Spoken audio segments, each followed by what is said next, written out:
at 7:00 p.m. And can we please get the roll call of members present? Mandufo Leah Inga Anawai is absent. Aaron Rashba, Here. Anthony Sujisaka, Here. Andrea Jordan, Here. Shaquille Ali. Here. And we will ask Superintendent Mikulik to lead us in the pledge. Please stand, hand over your heart, pledge.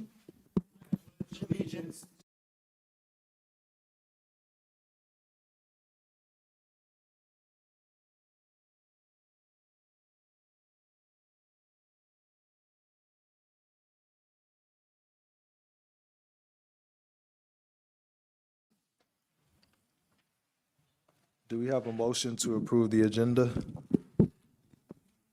Motion. Motion. Second. Yeah, we have a motion and a second. All those in favor say aye. Aye.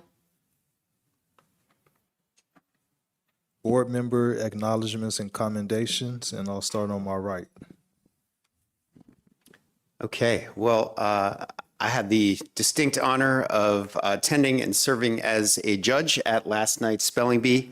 And I'm sure Trustee Sujisaka will speak about this as he and I got to judge the final round, which was a real honor. I want to thank every one of the participants in the spelling bee. It is not easy to get up there, a lot of pressure, spell those words. And I'll tell you, I went through the list of the final round, and there were 100 words on the page that I looked at. I knew 75 of them. So, you know, a lot of words not known there. But congratulations to the winner, to all the participants, and thank you to Fiona Hansen and Karen Hung for organizing the spelling bee. And the other thing I wanted to thank the voters, Daly City, Colma, and Broadmoor. It's not finalized, but it looks as though Measure C will pass, bringing needed revenue to our district. That's something we take very seriously, stewarding those funds, and will improve our schools. So thank you to the voters. What he said. Thank you. Welcome everybody back from our winter break. I know it's been, a week since, I guess, Ski week. well, I guess it is ski week, and our weather has brightened up. So thankful for that, and everyone's outside and hopefully enjoying that. And then I look forward to the meeting tonight. All right. I'd actually like to commend Assistant Superintendent Scott.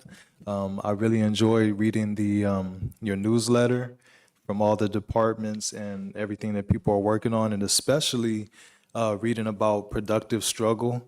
And I'm interested in finding out more about what we're doing around that concept and how the teachers and students and families are responding to that concept. So thank you. And Superintendent, comments.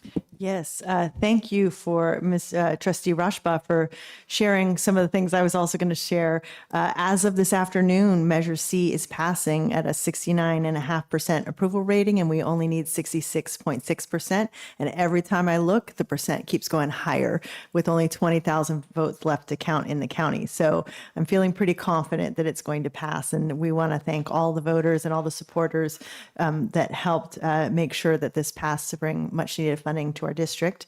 And then also, I was at the spelling bee last night as well, and wanted to thank Karen Hong, principal at Tobias, and Fiona Hansen, vice principal at Ben Franklin, who coordinated the event together, and congratulate the winners, which will be coming to our April board meeting. And I got a communication from San Mateo County Office of Education. This is related to the first interim report. I know you're going to hear the second interim report tonight, but I wanted to share with you communication we received that says, I'll just highlight, the district has submitted a positive certification, which means the district has certified it will meet its financial obligations for the current fiscal year and subsequent 2 fiscal years. Based on information known at the time of this report, the county superintendent concurs with the district's positive certification, and then they gave some comments. So just to share that as well. And then also to piggyback on what Trustee or President Ali said, Ms. Scott has been working with Ms. Baroni with all of our teachers. And so by spring break, every teacher in our district will have participated with their grade level department colleagues in a full day of professional learning. And the focus of the day begins by examining the shifts our educational system has made over the past decades and ends with how to use the Universal Design for Learning framework to remove barriers through our lesson design in order to ensure high levels of learning for all. So I want to make sure that the public knows that we're doing a lot of work, and Ms. Scott and Ms. Baroni are leading this professional development so that more students are learning more in our schools. And you're going to hear from a couple schools tonight as well. Just a few more events coming up. Next Thursday is the Future Chefs competition at Thomas R. Policita, where selected students will create delicious dishes for the judges. I will be one of them. And this is a program that's put together by Sodexo for our students to showcase their abilities in culinary excellence. And then also, just for the public knowledge, next Monday is Daly City's State of the City address at City Hall, and that will happen at 6 p.m. So if any members of the public are interested in attending, it will be Monday at 6 o'clock at City Hall. That's it.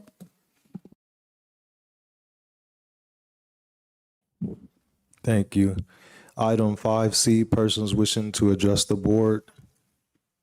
This portion of the agenda is available for individuals to comment on or address the board on any issue that is under the board's jurisdiction and not on the agenda. The maximum time allowed for any speaker is usually 2 minutes. Do we have any speakers' cards? Nope.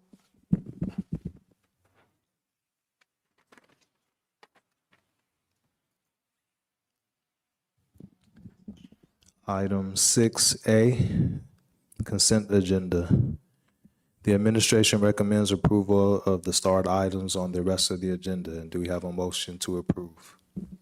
So moved. Second. Motion and a second. All those in favor say aye. Aye. Unanimously approved. Item 6D, resolution number 24-03-13 to excuse Anthony Sujisaka from regular board meeting, February 14th, 2024. Do we have a motion to approve? Motion to approve. Second. We have a motion and a second. All those in favor say aye. Aye. This is a roll call vote Oh, because that's it's a right. resolution. Roll call, please. Mr. Rashba, Aye. Mr. Sujisaka, Aye. Ms. Jordan, Aye. Mr. Ali. Aye. Unanimous. Item 6E, resolution number 24-03-13A to excuse Andrea Jordan from regular board meeting, February 28th, 2024. And do we have a roll call? Can we get a roll call vote for this one? We need a motion first. Oh, it's I move to approve. I second. motion and a second. All those in favor say aye. No, now it's roll call. Okay, Roll call. moving too fast. Roll call. Mr. Rashba, Aye. Mr. Sujisaka, Aye. Ms. Jordan, Aye. Mr. Ali. Aye. Unanimously approved. Item 7B, contracted services, Leap Arts in Education. The administration recommends acceptance of a contract in the amount of $20,760 with Leap Arts in Education. Leap Arts in Education will provide after-school enrichment classes to students attending the after-school programs at Daniel Webster, Franklin D. Roosevelt, Thomas Edison, and Woodrow Wilson schools. The contract will be funded by the Expanded Learning Opportunities Program grant. Do we have a motion to approve? I move to approve the contract with Leap Arts in Education. Second. All those in favor say aye. Aye. Unanimously approved. Item 6C, Single Plan for Student Achievement 2023-24. The administration recommends approval of the Single Plan for Student Achievement for the following JESD schools: Benjamin Franklin, Susan B. Anthony, and Thomas Edison, as developed by their school site council and site staff members. Representatives from each school will share highlights from their school plans. Yes, I'd like to call up Mr. Turner, who will start with Ben Franklin. Oh, Sorry. There it is.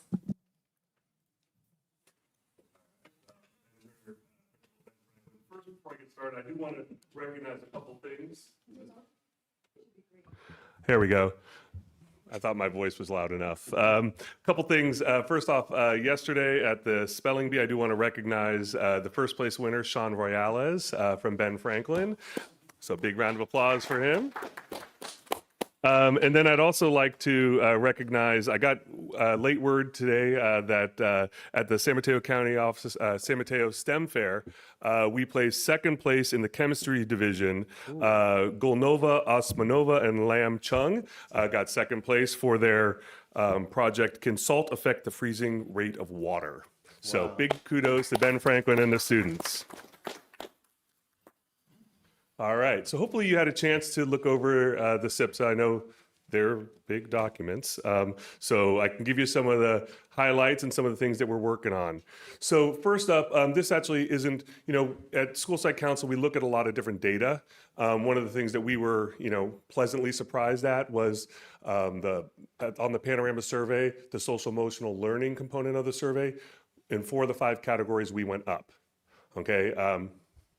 Some of those are small gains, 2% for self-management and social awareness, 4% for grit, 5% for learning strategies, and supportive relationships, which was the highest, there was no change. So ideally, we're making, the 2% could just be a margin of error, but it could also, at least it's showing some progress, okay? But we do have a lot to work on. Okay, chronic absenteeism was at 27% for the 22-23 school year. Currently, we are at 15%. Actually, I believe I sent the updated numbers. This was when I first got the data. It was at 15%. I believe we are currently at 22%. Okay, so as the year goes on, sometimes those fluctuate up and down, but we are trying to, when you look longitudinally, I think for us, even though our 8th grade is currently at 25%, which is not great, last year it was at 30%. Like I said, the data that you have up there is not the correct one. This was from, I believe, last week, the data that I have here. And then for our 6th graders, which were in 2022-23, they were at 30%. They're currently at 22.92%. So we are trying to obviously get kids into school, okay? If they're not there, they can't learn. So first step is getting them in their seats. CASP data, not necessarily pretty. Students are underperforming on ELA, 33%, and math, 25%. We have a lot of work to do. So what are we trying to do? First up, increase ELA math CASP scores. We've added after-school tutoring this year. I believe we have 4 different teachers participating in that. We have an academic dean who supports both our students and teachers, okay, whether it's helping our students in his office with the group on math lessons or ELA, or helping them with figuring out a plan to improve in certain classes, or working with the teachers and co-teaching with them. We've added a lot of curriculum PD for teachers. I think this year, we added SIS ELD, which I'll talk about in a moment, but all of our teachers need to be trained in that. We have a lot of new teachers, and the district office has been setting up a lot of the PD for all of those new programs for those teachers, so that's really important.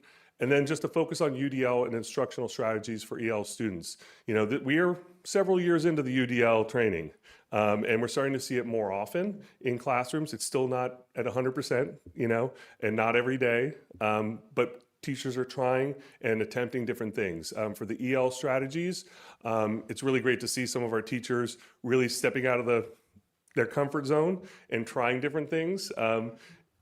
Some of it, when we reflect on it, some of it's a success, some of it's a work in progress, but at least we're trying. Because we know that our, increasing the oral language fluency of our students is important. So getting the kids to talk and to, communicate with one another and basically be out there and just try. Don't be silent in a class. That's not the way you learn. We want to increase, the second priority goal is to increase EL learners LPAC level at least 1 level. We do have lower class sizes in our EL classes. I think some of them, range probably on the low end around 15. Some of them are a little higher, but I don't think they max out more than 25. Okay. And I think it's really important, if you're going to have, these are some of our students that are the neediest and have the most needs, we want to be able to provide that support for them. And so what we did at School Site Council, I don't think it's reflected in the SIPSA, but at the next meeting or maybe the meeting we approved the SIPSA, we approved 2 instructional assistants for those classes. Okay, so that those classes have, our newcomer classes have instructional assistants that can go in and help basically be an extra body in there, help read to the kids, help the students, and we didn't have that before. So basically we're having all of our newcomer students in there with just one teacher and not having an aide or an extra body. So having that, I think, has been really successful. We were using for our LPAC 3 and 4 students the Study Sync ELD program last year, and to be honest, I don't think that was successful. I think our students had enough of Study Sync, and the ELD program was not rigorous enough. So we did switch to systematic ELD, which provides a lot more supports for the students. So our teachers were trained in it for this year. So this is sort of like the first year of implementation, but hopefully we will see some gains from that. For chronic absenteeism, we work with the district, some of the parent liaisons, and outside agencies for our high needs students. We do provide transportation for some of our students, including our homeless students. We have our counselors checking in more frequently with those students, and we follow up with all the office staff, trying to verify absences, see what's going on, and all of that. I think what didn't make it at the bottom there was home visits. I did one last night. I did one this morning. It's important to get out there see what's going on, trying to figure out why a student isn't coming to school, because sometimes you can't reach them at home, you can't reach the family, and they are asking for support. So trying to go there and trying to make sure we do that. So I believe that's all I got, and now I'm ready for all your questions. Do any board members have questions? We'll start on the right. Okay. Yeah, I was curious about the SIS ELD, the Study Sync ELD. I know where that content comes from, but what is the systematic ELD? Like, who develops it, and what's the distinctions? I forget her name. Maybe anybody else? Well, it's from EL Achieve, EL Achieve. which is the organization that has a research-based, valid, reliable curriculum. It's systematic ELD is the name of the program. And it's been used in our district for at least 10 years. So our elementary schools, I believe, are using it, but for the middle schools, we had the Study Sync ELA program, and there was an add-on ELD. And depending on the pacing, because the ELD classes fed in from from different teachers sometimes, and you would get, sometimes somebody's on that story, somebody's a little bit behind, and you're trying to follow where they're at, but it's not really cohesive. The systematic ELD program is a separate program, which you can start and you can basically take a lesson and build up where the kids are at, instead of trying to tack on to something that maybe they didn't understand in their ELA class.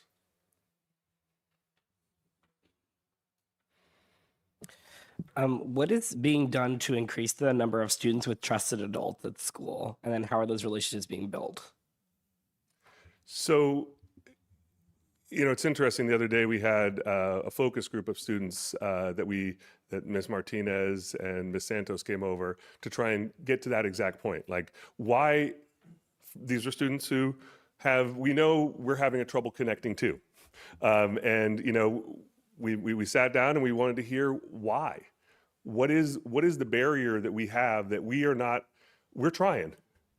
Some of them we check in with every day, 2 times a day, 3 times a day, and yet we're still finding it's an adversarial relationship. And the students are absent more often, and they're not making those connections. So that is one of the things that we're trying to do, is trying to figure that out. Middle school is a tough time. It's not easy, but that doesn't say that we shouldn't make strides to bridge those gaps. I mean, we do check in and check out for students that we know that are having some difficulties. But like I said, some of those students who we do that with, we still know that we're not connecting on the level that we want. When you say you have lower class sizes and for the ELs, what is the difference in ratio between a regular class and an EL class? I mean, most of our seventh and eighth grade classes currently are probably 30 to 32. Okay. And so you're talking the EL classes are significantly less. Do you know what significantly I would less say is? 25 or below. Okay. And how long has it been 25 and below? I'd say definitely this year, probably a little bit last year, but more so this year. We added extra sections on. I mean, in the beginning of the year, we'd only anticipated having one section of newcomer students. We actually added two to really decrease the size because we know that having really small class sizes would have worked well. Part of the problem is that we've had, I think between the two classes, I think they're up to, 18 and 19 each, whereas typically you get 25 for the year. So that would be a class of 12 and 12 in our newcomer. We're significantly higher than we wanted, which is okay. I mean, it's great that the students are coming in, but it would have been nice to have smaller class sizes. But that's also why we wanted to add the instructional assistants specifically to those classes, because the teacher was like, this is a lot for me.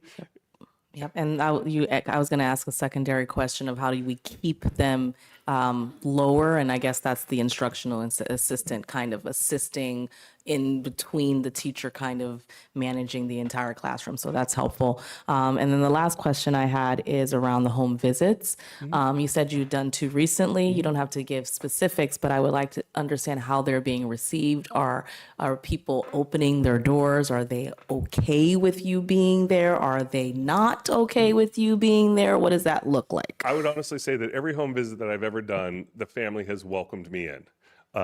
Some are shocked because while we leave lots of voicemails, they're not being heard.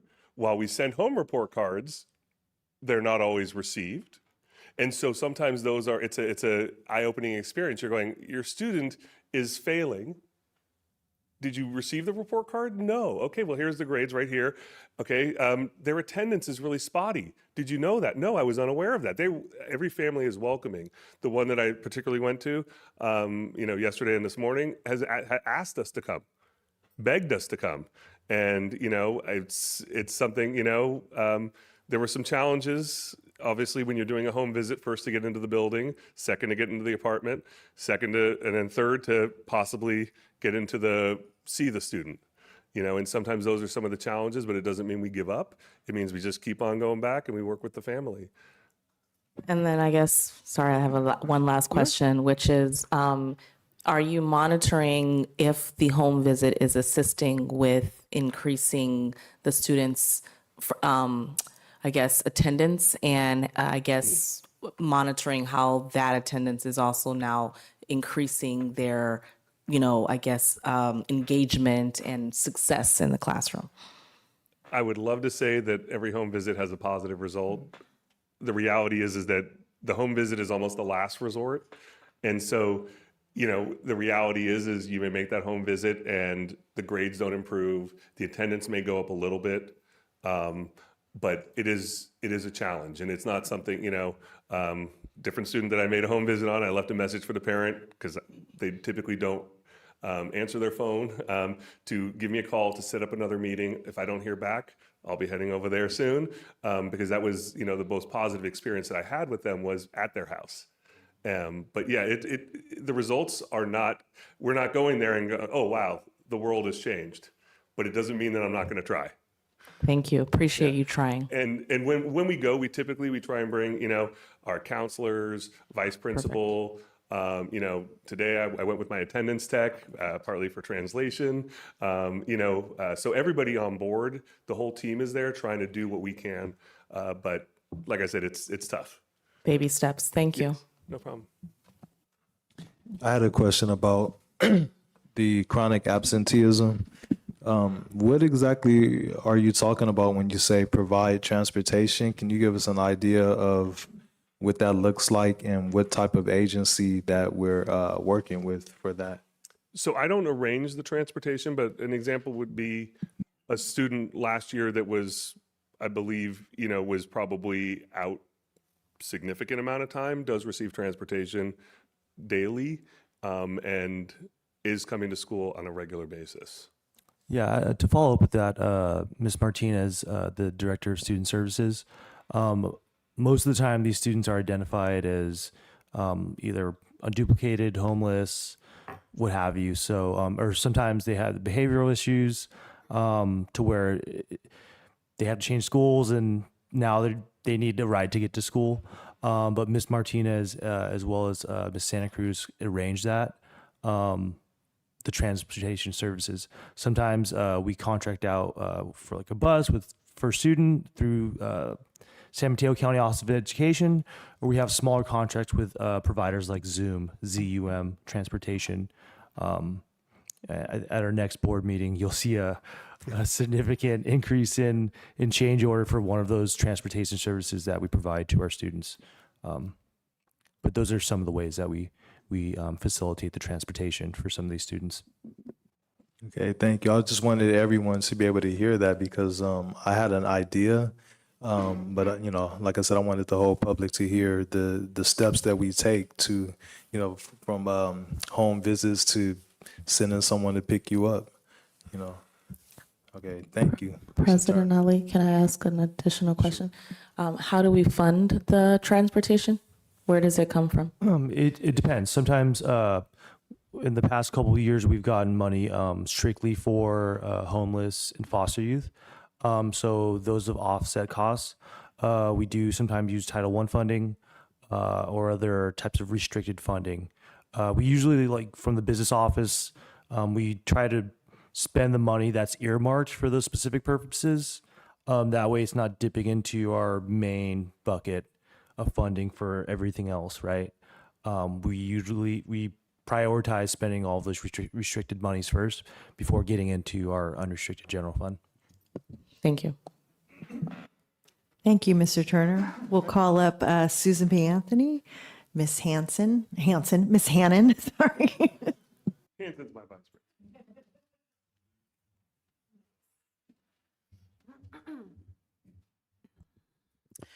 Good morning, good evening, sorry, long day. Good evening, everybody. My name is Roxanne Hannon. I'm the principal at Susan B. Anthony Elementary School, also known as SBA. I'm very excited to be here tonight with you to share some of our amazing work in our school community and the areas that we're also strategically really targeting and focusing on to ensure that we meet our district and school needs, school goals, and most importantly, our students' needs. So let's start with some of SBA's GLOws. As we know, state tests such as CASP are not our only measure of student growth and progress, and certainly cannot tell the entire story of our amazing students and their hard work. But we are proud of the growth we have made in CASP in the area of ELA. So you can see a 7% growth of students who exceeded or met the standard in ELA between the 22-23 school year, 21-22 and 22-23 school year. Another area that we're very proud of is our positive behavior interventions and supports, PBIS systems. You may have heard that SBA was awarded the gold level recognition from the California PBIS Coalition for our support of students and families through PBIS. PBIS helps us to be able to be proactive in creating a safe and positive climate with a focus on explicitly teaching students behavior expectations to set them up for success. We have multiple levels of positive reinforcement for students and classes that demonstrate our school's core values and our school rules. When students do make a mistake or break a rule, which definitely is going to happen, they're kids, we use restorative practices to reflect, learn, build empathy, repair harm, and avoid making the same mistake in the future. Our PBIS system has produced positive results, as you can see, with 0 suspensions for all student groups on the California dashboard. And our goal is really to keep students in school learning while maintaining a safe learning environment for all. Another area that's been a huge focus for us is the learning and progress of our dual language learners, DLLs. About 230 of our 460 students are dual language learners. So to meet the needs of our population, we must be very intentional in our teaching strategies and practices to ensure we are always supporting language development throughout the core curriculum. We had nearly 6% of our dual language learners gain at least one English language proficiency indicator, ELPI, and we decreased the number of students who stayed stagnant with their ELPI or decreased a level. So to sum up our glows, just some of them, our students are increasing their English language arts skills. They're experiencing a strong PBIS system that focuses on supporting positive behavior choices and keeping students in school. And we are seeing great growth for a subgroup that makes up over half of our population, our dual language learners. All right. Of course, there's always areas where we can continue to grow and improve.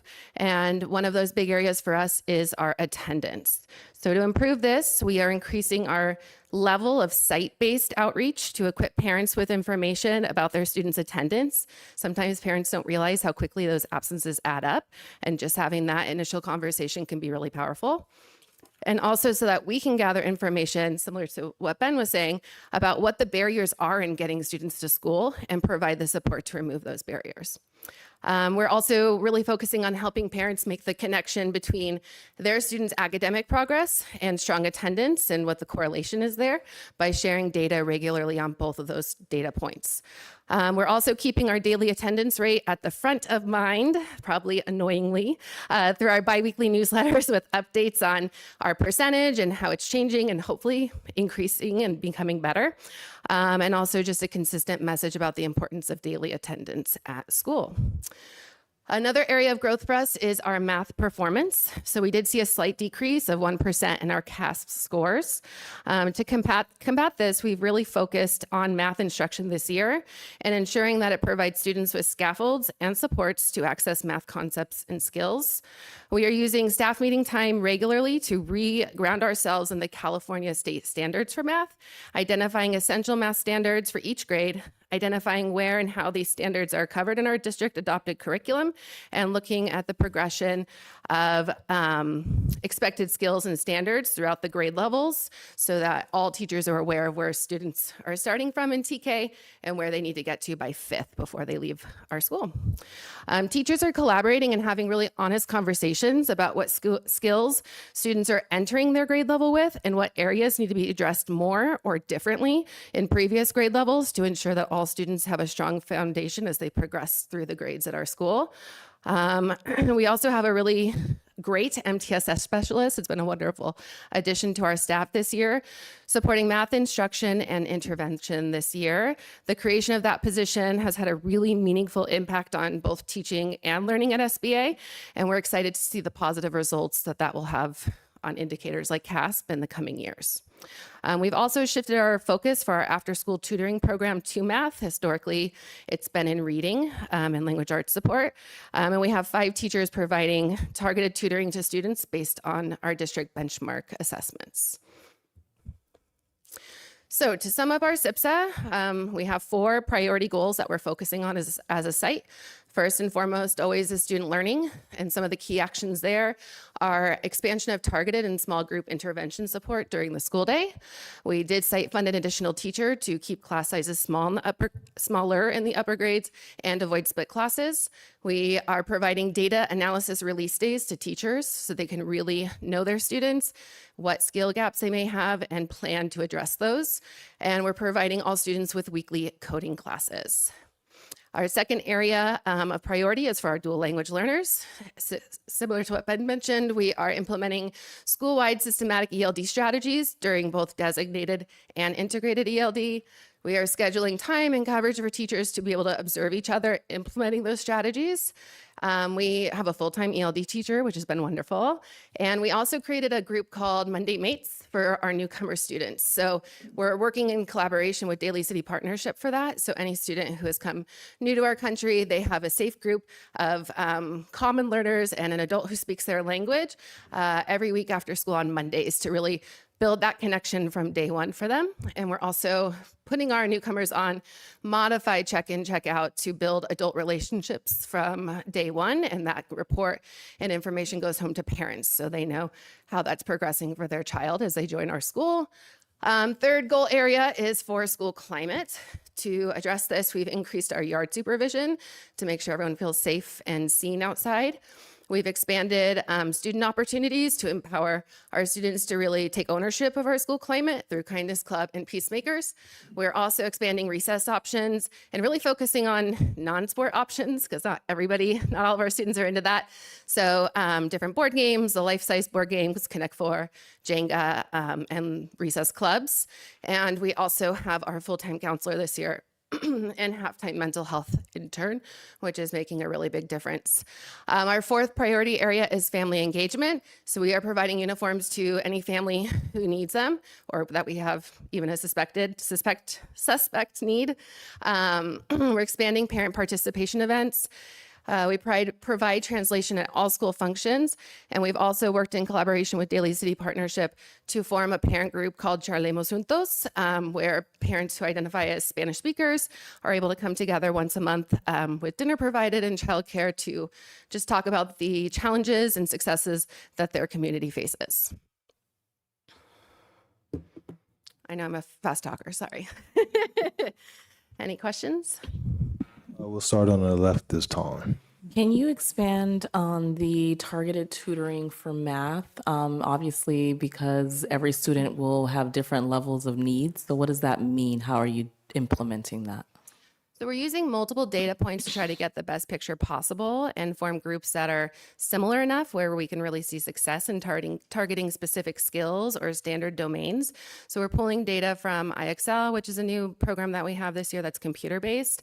We're pulling data from our fast bridge assessments, our pre-screeners during our bridges units, which is our math curriculum, and their post-assessments, and grade levels are working together to identify groups of students that have similar enough needs that we can really target that specifically. And after about 6 weeks, we're exiting those students and starting a new group, as long as we see some success, exiting them and starting a new group based on the data again. How long have you all been doing that? Probably since about October.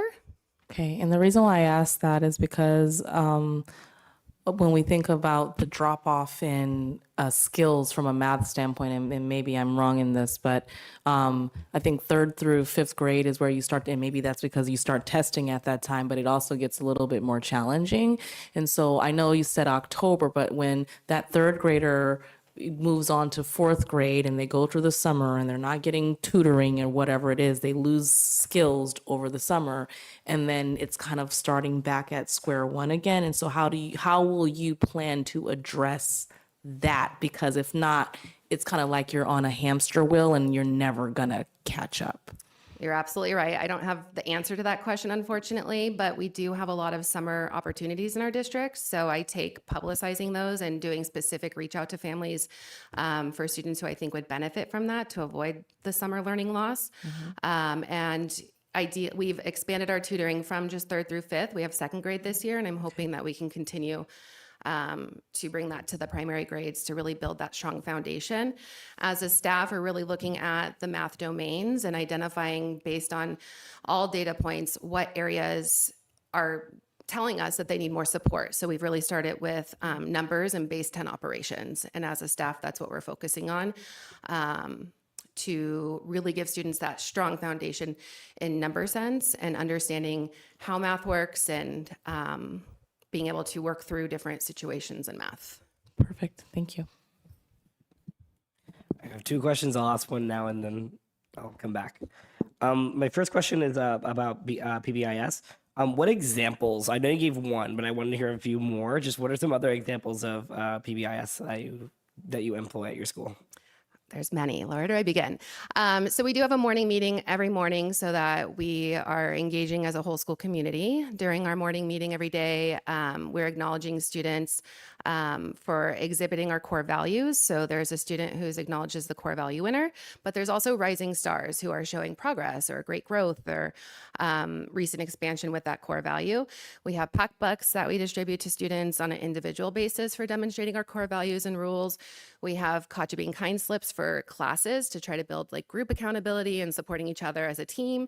Once they earn 10 of those, they get a couple minutes of extra recess and they get to eat outside, which is a very popular incentive. We also have what we call a howl out wall because we're the Silver Wolves. So students can write howl outs or shout outs to acknowledge each other or staff members. So we're really trying to build a system where it's not just adult to student recognition. It could be adult to adult, student to adult, and vice versa.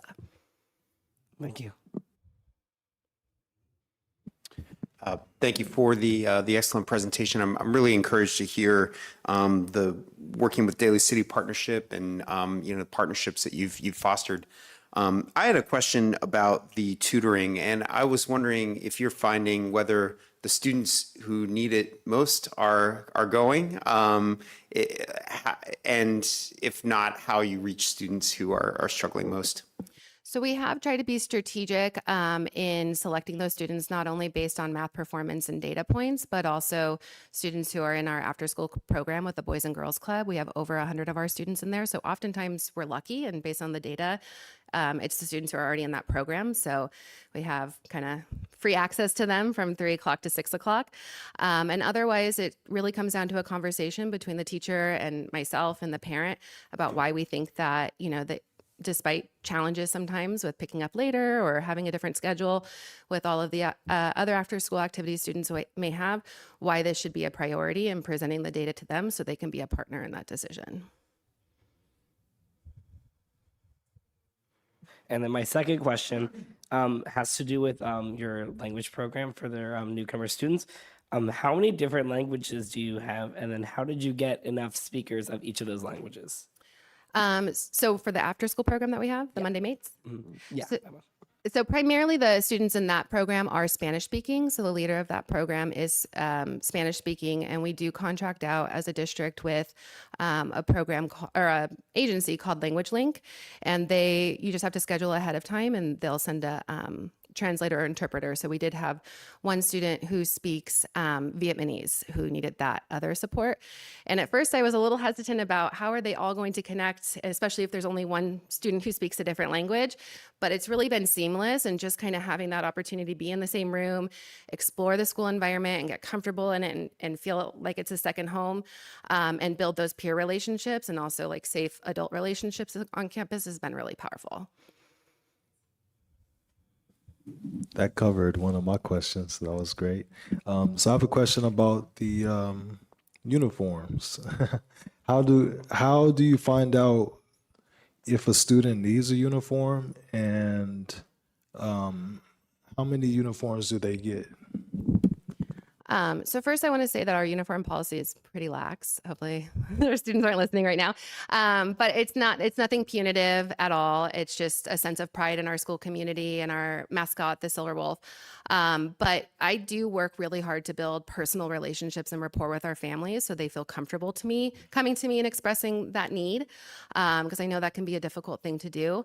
I'm present at kindergarten registration, our orientation and back to school night, and just really publicizing those things. It's in my biweekly newsletter. If anyone has any need, they can email me if maybe they're not comfortable with a face-to-face conversation. And during our registration process for any student, we do have all families complete a needs assessment, and that's comprehensive in needing clothing support, food support, housing, whatever it might be. And that triggers for us, through myself and our school counselor, supports for them, and it identifies it in a safe way where they're just filling out a form.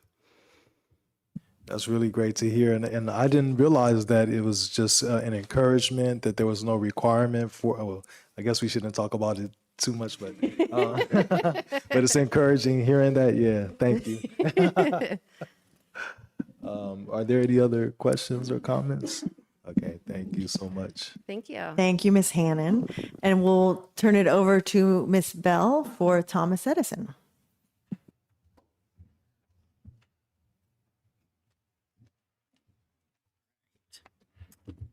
Now, I don't talk as much as those two, just so you know. I should have gone first. All right, so let's first talk about our glows. We've been doing a lot of Thomas Edison. The first thing I'll talk about is our suspension rate, because it's been 0 suspensions for the last 3 years. We work really hard on positive behavior intervention support, And the students are, I always say this, my students are so sweet. We rarely have any issues on campus, knock wood. They've just really taken to the community, taking care of each other. I'm really amazed at how well they do, taking care of each other. If an incident arrives, we don't want to send them home with a suspension because they're going to be playing PlayStation all day or Switch. We keep them in. A lot of times I'll have them in my office doing work so we can write an essay on how they could have done better or what they would, how they can make it up to the school or to their classmates. And it's really worked. Number one, they don't want to be in my office writing essays. So that's a good deterrent. But it's also teaching them that you're going to stay in school. We love you. We want you here. But you're also going to need to learn from your mistake. Our English learner progress is doing great. We have a wonderful ELD program. My ELD teacher, and she's also our MTSS teacher, she is top notch, but also my teachers do a really good rotation with the ELD and teaching CIS-ELD, and it's been working well for all of our ELD students. Student involvement in school activities and clubs is really a big thing on our campus, and it helps out with behaviors. It also helps out with their feelings of supportive relationships and belonging at our school. We're up to 89% of supportive relationships. We have clubs like Leadership, Safety Patrol, Peacemakers, Library Helpers, and Green Team. And the students really step up and take on those responsibilities really well.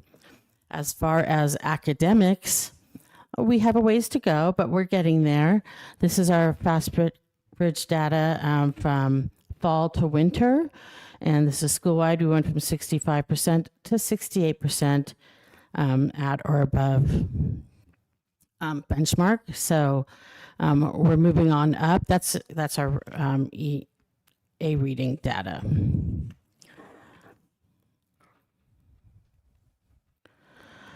Areas of growth.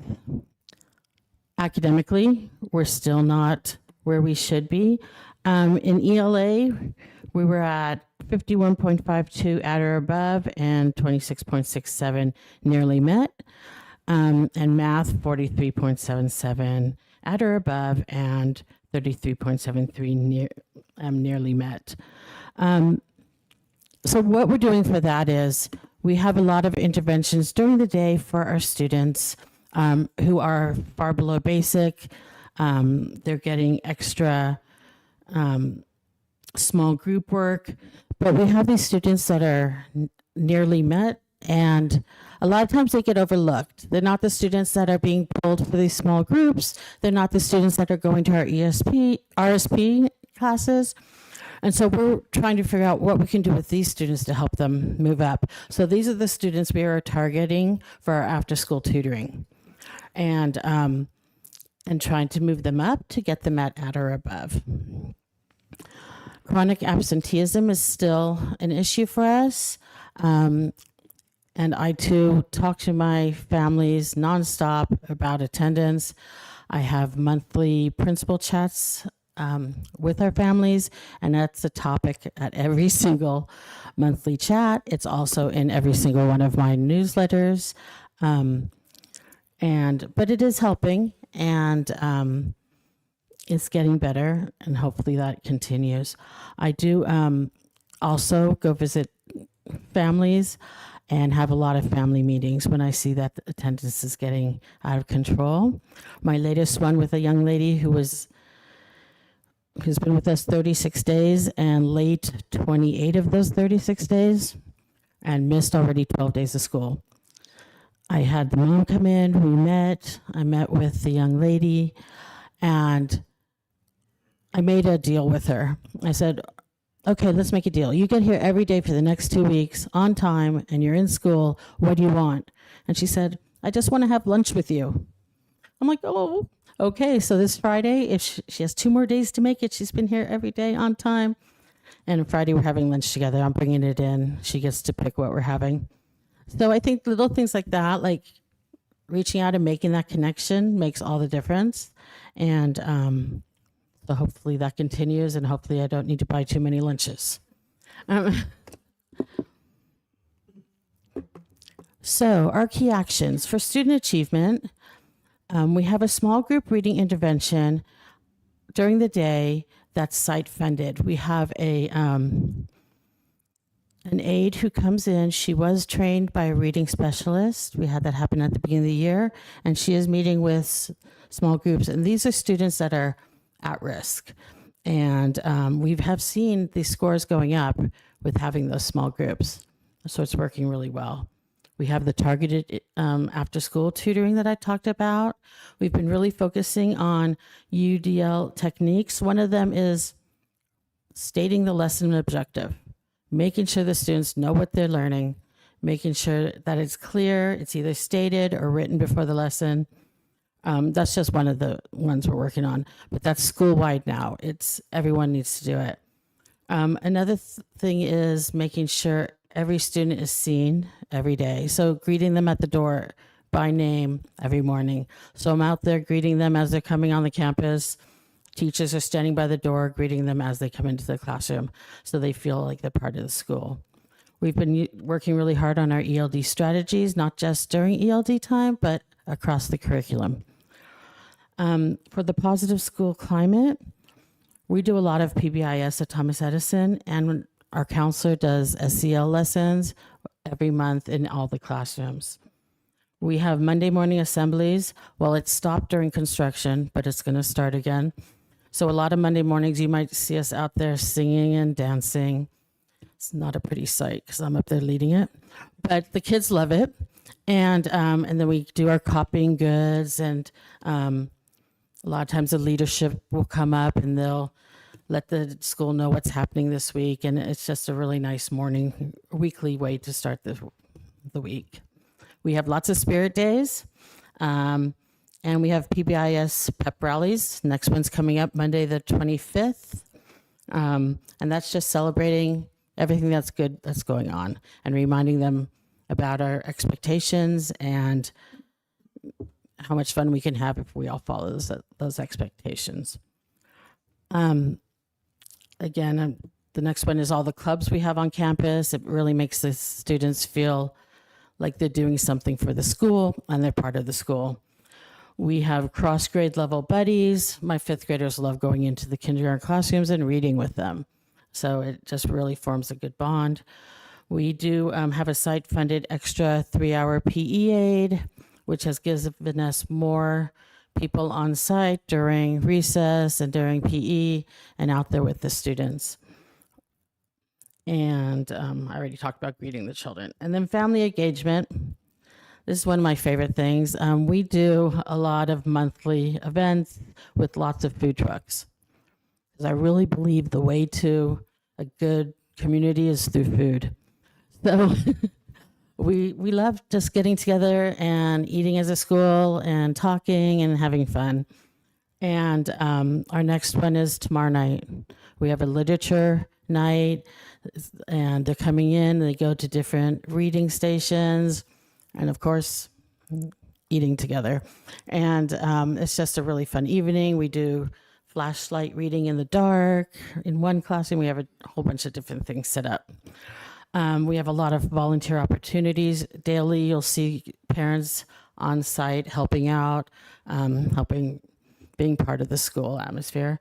And we have the coffee with the principal every single month. This is actually the first year I've done that, and it's been a great hit. The parents love it.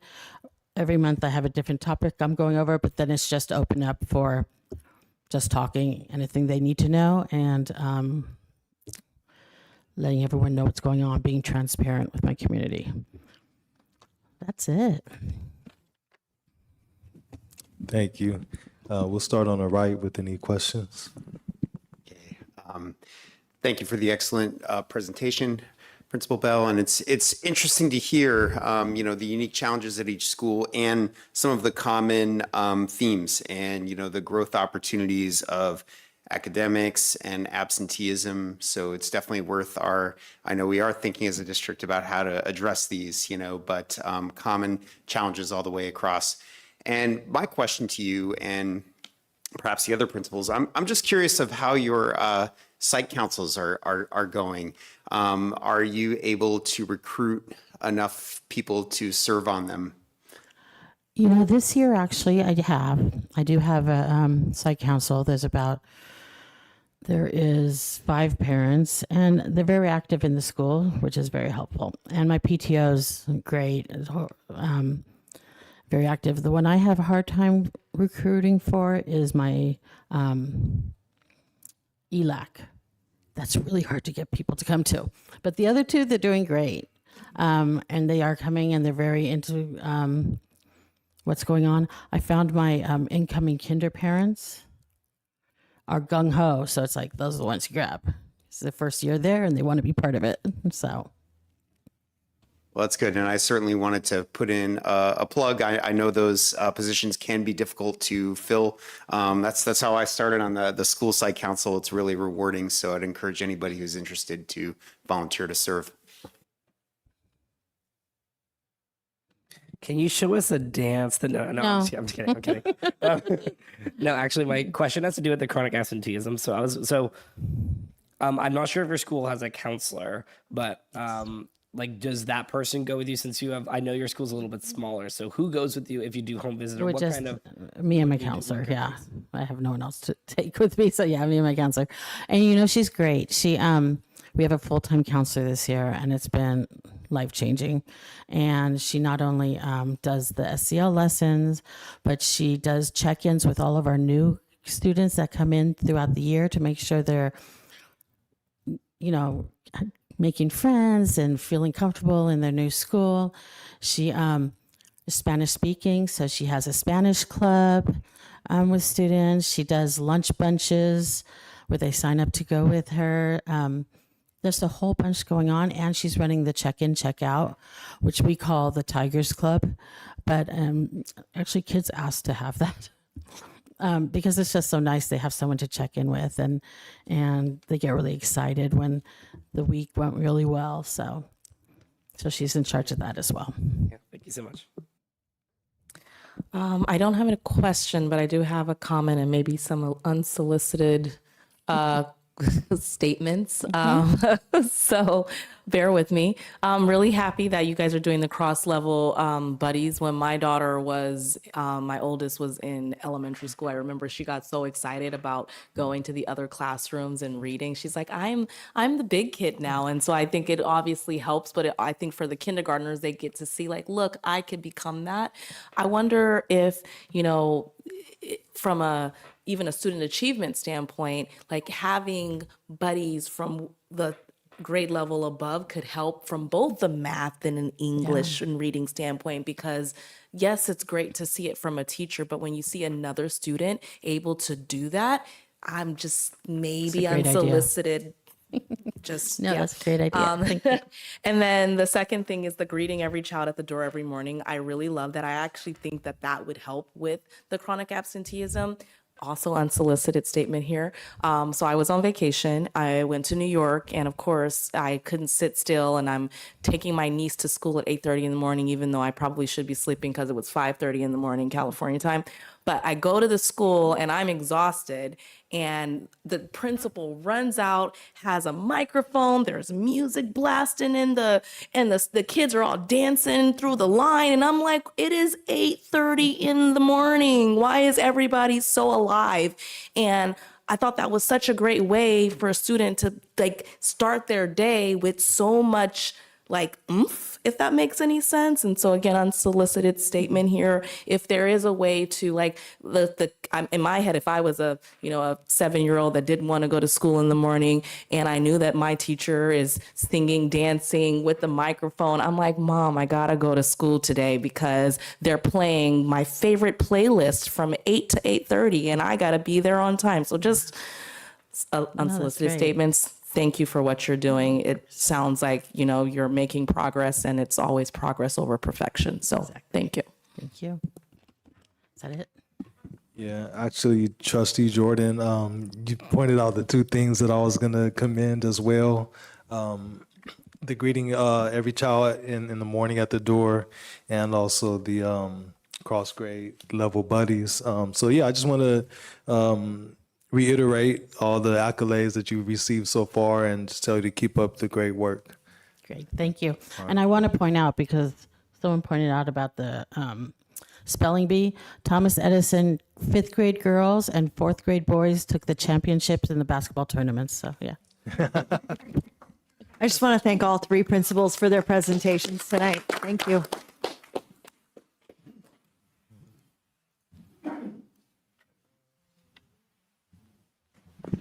So we do need a motion to approve their single plans for student achievement. Yes. So moved. Second. Okay, we have a motion and a second. All those in favor say aye. Aye. Unanimously approved. Business and financial procedures, item 8. G. Yep, 8G. Resolution number 24-03-13B. The administration recommends the board adopt this resolution to seek membership as a cooperating member in the Association of Bay Area Governments. 2, authorize Assistant Superintendent of Business Services to execute a joint powers agreement with the Association of Bay Area Governments, publicly owned energy resources. And 3, execute agreements related to enrolling in the ABAG Power Natural Gas Program, effective July 1st, 2024. Yeah, to give a little update or background on what you just talked about.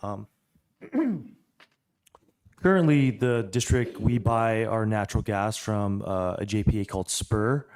They're a collective bargaining unit of local agencies from UC Berkeley to Santa Clara County Office of Education, to where we pull.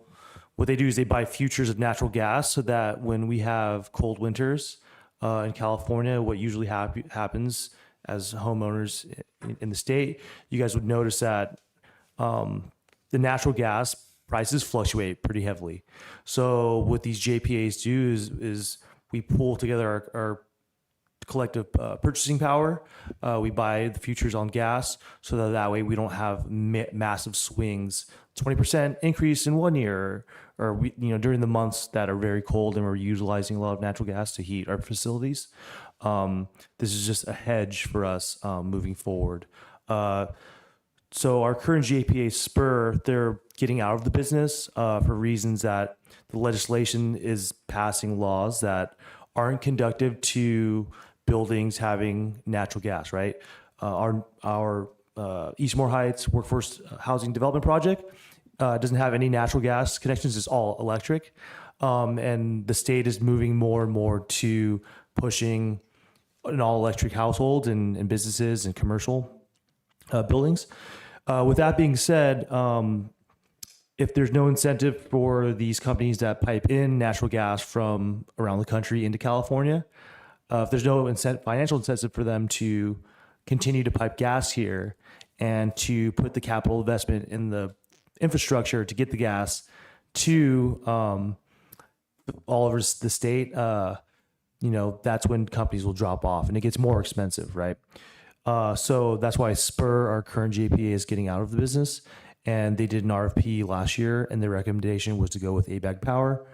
I had a lengthy conversation with the Spur CEO, as well as ABAG Power, and I think this is something that's going to hedge, increasing costs of natural gas in the future. So it is our recommendation to approve this, or grant me the authority to join this joint powers of authority with ABAG Power.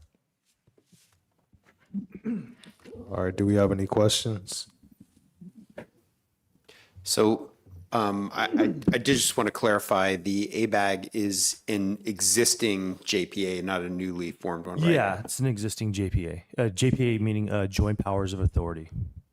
And who are some of their clients? You mentioned the Spur, who's part Yes, of very similar. There's a lot of municipalities, not municipalities, but local governments in the East Bay.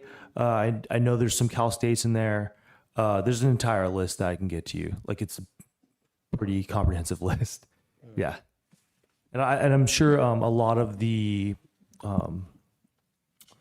those same entities that were with us in the Spur JPA, a lot of them are moving over to ABAG Power. So UC Berkeley, like some very big, well known and recognizable governmental agencies. Yeah, I have a question. So the benefit of doing this, there's a variety of benefits. How do we know that we're going to benefit? Like, if, for example, competitive pricing. Is there a way for us to measure that? Yeah, so what we've done is myself and Mr. Heath, we've gathered data, the thermal usage for the last 36 months. And so we've compared what we would have paid in PG&E and what we paid in Spur, and we didn't see there was a savings, but additionally we didn't have big swings of, I think it was in 2021 and as well as 2022 where we had especially cold winters, especially when it rains for long periods of time. The usage is up. We won't have those very high swings. Instead of a 20% swing increase in the therms, it'll be like a 6%, 6 to 10%. It's no guarantee that we'll actually, see, massive savings. But it's just a hedge for us to make sure that, we're not paying the massive swings that happen within PG&E directly. And so you will continue to monitor that, correct? Yes, yeah. So Okay. we've been in Spur since 2012, I think 2012 or 2014, and we get annual reports based on what we would have gotten on the free market with PG&E versus what we're paying. There is a clause in here that allows us to, if we decide that we're not reaping the benefits of buying futures of gas, that we can get out and we pay a deposit up front, but we would get that deposit back. Perfect. The last part There's is an exit exactly what I clause, needed. yeah. Thank you.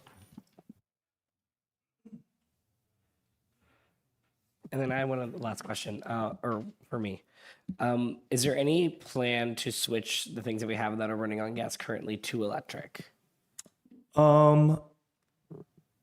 It's interesting you bring that up because we had a meeting today with the Office of Sustainability with San Mateo County Office of Education. And, one thing that I mentioned is, if you look at the facilities up and down California, like public education facilities, right? The average, a lot of them are 55 to 75 years old, okay? We only have a certain bondable capacity. So the assessed values of our jurisdiction, there's a certain amount of money that we can go out to the public and say, hey, we want to take a loan essentially out on the values of your homes to upgrade the infrastructure of our schools. Now, if we were going to upgrade the infrastructure of our schools to take away natural gas, so let's put into an example of we lose power at multiple school sites, right? The heat still stays on because we have boilers, right? We have to bring in generators, of which we have two, generators that we could wheel in to provide that power. But then, there's just, to make that transition, it would take, number one, a lot of capital investment, which could be spent otherwise, right? Number two, it leaves us susceptible to, any catastrophic event. I think that having a multi-tiered system of how we can provide, it's like Maslow's hierarchy of needs. If we can just keep the basics and do them really well, and make sure that our students are in a safe learning environment, then it can be conducive to what we're trying to accomplish here.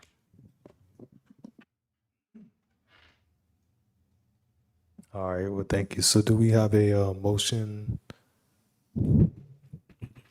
Motion to approve. Second? Do we have a second? Second. All those in favor? This is a resolution, so it's a Oh, roll yeah, call vote. true. Roll call. Mr. Rashba, Aye. Mr. Sujisaka, Aye. Ms. Jordan? Aye. Mr. Ali? Aye. Unanimously approved. And Mr. Laurel? Okay, he's already up there. So item 8H, second interim budget review. Assistant Superintendent of Business Services will present highlights of the 2023 to 24 second interim financial report for the period ended January 31st, 2024. And the administration recommends that the Board of Education review the second interim, approve the filing of positive certification of financial condition, and approve the revision to the working budget to correspond with the projected year totals. Good evening. So yeah, we're going to go over our second interim here. The financials as of January 31st, 2024. So let's jump into it. So right now, what we're looking at is the budget cycle. We're currently in the fifth step on this presentation, or this slide. We're going to go over second interim. Next up, we're going to, after this, it's budget development for 24-25, and then we get into adopted budget in June. Right? And then we move forward on actuals on the current budget in September and so forth. So the second interim, for those who don't know or are watching online or here in the audience, the second interim is another report that we do throughout the year. It ends on January 31st, 2024. It is similar to the first interim, which is October 31st, 2023. We have to do it twice a year, and we present to the board the financial condition of the district. We do have a multi-year projection of where we're headed. It's by law, we only need to show the next 2 years, but we do show the third year on a straight line just to see kind of where we're at and where we're going. The next step in reviewing an interim report is, what is the qualification? Are we positive, i.e. we're able to meet our financial obligations in all 3 years, which means current and subsequent 2 years? Are we qualified, which we may not be able to meet its current and or subsequent 2 years? And negative would mean we cannot meet our financial obligations in current or subsequent year. The good news is what I'm presenting to you is a positive certification, similar to what was talked about, reviewed earlier in the evening, the positive certification of our first interim. So first off, we're going to go from revenues to expenditures in the unrestricted general fund. Overall, we've got great news. The revenues have increased just shy over $1 million. This is mainly due to the interest income in our general fund. So there's two different things we could think about. It's the budget, and then we talk about cash flow. Cash flow is the money that's in the county treasury. Because we are an LCFF funded school district, monthly the state sends a check to us, or an electronic funds transfer to the county office of the money that's our funding for the district, right? So granted that the interest rate or federal funds rate is at an elevated, if not doubled level over the past 2 years, on a normal year, we would receive approximately $300,000 in general fund interest income, but because we're at almost 4% interest income, we're now going to be generating about $1 million in interest income, which is a good thing. So that's why a majority of what you're seeing here is recognizing that interest rate is really high. We have a healthy cash balance in the county treasury, so we're going to reflect that. We're going to see more revenues in our interest income. Other small things, LCFF, we had a small adjustment of $41,000, small adjustment for unrestricted lottery, and an additional $200,000 we're transferring in for the Category 2 project that originally was about $1.5 million in budget, but it jumped up to $1.8 million. Okay, so now we're going to look at the general fund unrestricted expenditures. Overall, the expenditures in the general fund unrestricted portion increased by $247,000, which is good because in the prior slide we're showing a surplus of increase in revenue of just over $1 million, right? We just had the increase of salaries and benefits was just realignments to our site budgets as well as our normal operating budgets. Materials and supplies across the board went down $115,000. That's mainly driven by site discretionary and supplemental concentration grant reallocation funding. As the school sites had presented, or principals from the school sites had presented earlier, they also have discretionary budgets that are living and breathing. And as the year progresses through, we realign their budgets to see, hey, maybe they're not spending as much money in those additional hours. Maybe it's coming from another source, and they're going to realign those dollars to be materials and supplies, or maybe they're going to be in contracted services, which is the case here. Contracted services went up $321,000. Some of that was from utilities. We do have a field over here that we're watering, even though there is a lot of rain. We still try to make sure that that grass is growing and we're able to keep it green. So also there was some small increases in trash collections as we've been trying to remove surplus items from our school sites. So utilities are up a little bit. Various contracted services up 30,000. Like I said, more contracted services for the Category 2 tech project in the amount of $200,000, and some other site budget realignments of $64,000. So now we're moving into what is our multi-year projection. So right now we're going to look at some of the assumptions that we're putting into our multi-year. If you guys can recall, there's been a couple presentations I feel like I've given about the cost of living adjustment. From first interim, it was a really good number. I think it was at 3.84%. From the governor's proposal, it's down to 0.76%. And again, in 25-26, I think that was at 3. Now it's at 2.73. So there's been an adjustment downward on the COLA. And so that was the figures that we're using right now in our multi-year projection. We're not thinking of any other one-time funding that we're going to get in out years. Any state or federal monies that we get that are earmarked for specific purposes, they're remaining flat with no cost of living adjustment. Our unduplicated pupil count, so students who are English learners, homeless, foster, or they qualify for free and reduced lunch via income level, that's at 64% the current year, and it kind of moves down a smidgen by probably less than half a percent in the out years, but we'll put it at 63%. Attendance rate, so we had budgeted initially for 92.4%. Our current P1 attendance levels were at 93.67%. Of course, you guys do know the historical average is 96.2%. So if we can continue to get those numbers up, those can positively impact our budget, right? So yeah, here's our 3-year average ADA on LCF funding. Remember, our funding is based on the higher of the greater of current year ADA or 3-year average. Prior to this law, the new law being passed, it was the greater of current year or prior year. So thankfully we have the 3-year average. It helps the declining enrollment revenue loss soften up a little bit. We do have cohort-based enrollment and attendance projecting. So if me and Paul over here are in first grade this year, next year we would be in second grade, right?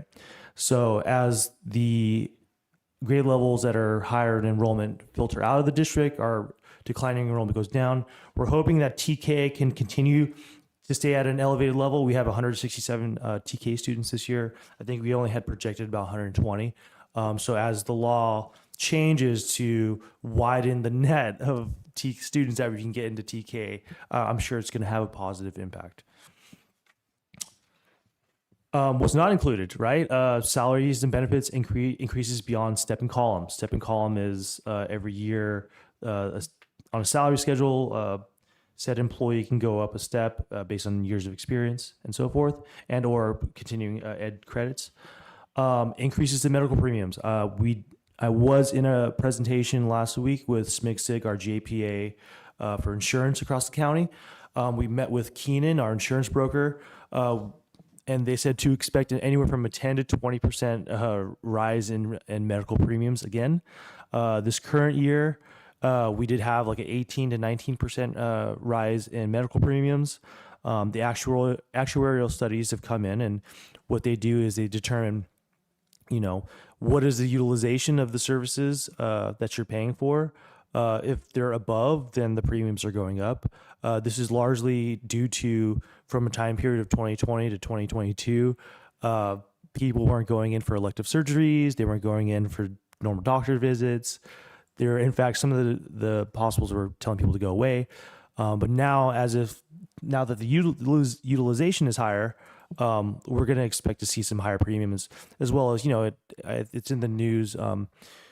Just as our teachers and our classified and certificated staff go to the bargaining table for raises to salaries and benefits, as do the nurses and the doctors and those unions. So they're also facing pressure, and we're having to shoulder that cost as well. What's not included is also increases the pension contributions, right? Like if CalPERS and CalSTRS aren't getting the returns needed to fund the pensioners in that system, they could raise the amount of money or the percentage that we have to allocate per employee. We still have in our multi-year projection, we have not shifted the MTSS and ELD positions to general fund unrestricted. Currently, they're being funded by the Learning Recovery Block Grant funds. So those are still in there. Any additional contributions to our health and welfare, Fund 17, this is a negotiated item.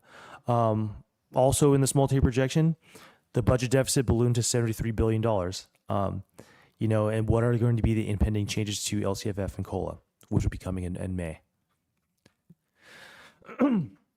So if you see here, we started off the adopted budget showing a $4.5 million surplus. We decided to give a 3% raise across all of our units. We added in our carryover for our school sites. We factored in a 20% increase to health and medical premiums. Trying to think of any other big ticket items, but it shrunk our surplus down to about $678,000, right? As we move forward into second interim, right, we go from first interim, this small surplus, to $1.5 million. So now this is due to us recognizing the fact that, hey, our interest income is a lot higher than what we had initially projected it to be. So things are looking good. Our projected budget onward from 24-25 to 25-26, we are showing a surplus for next year, a small surplus. And then we do get into some deficit spending in 25-26 as well as 26-27. Now we're going to go into, in the next slide, why are we deficit spending, right? What are the drivers? I've been showing this slide, I think, since last year. Just going over the year by year, what is our actual average daily attendance?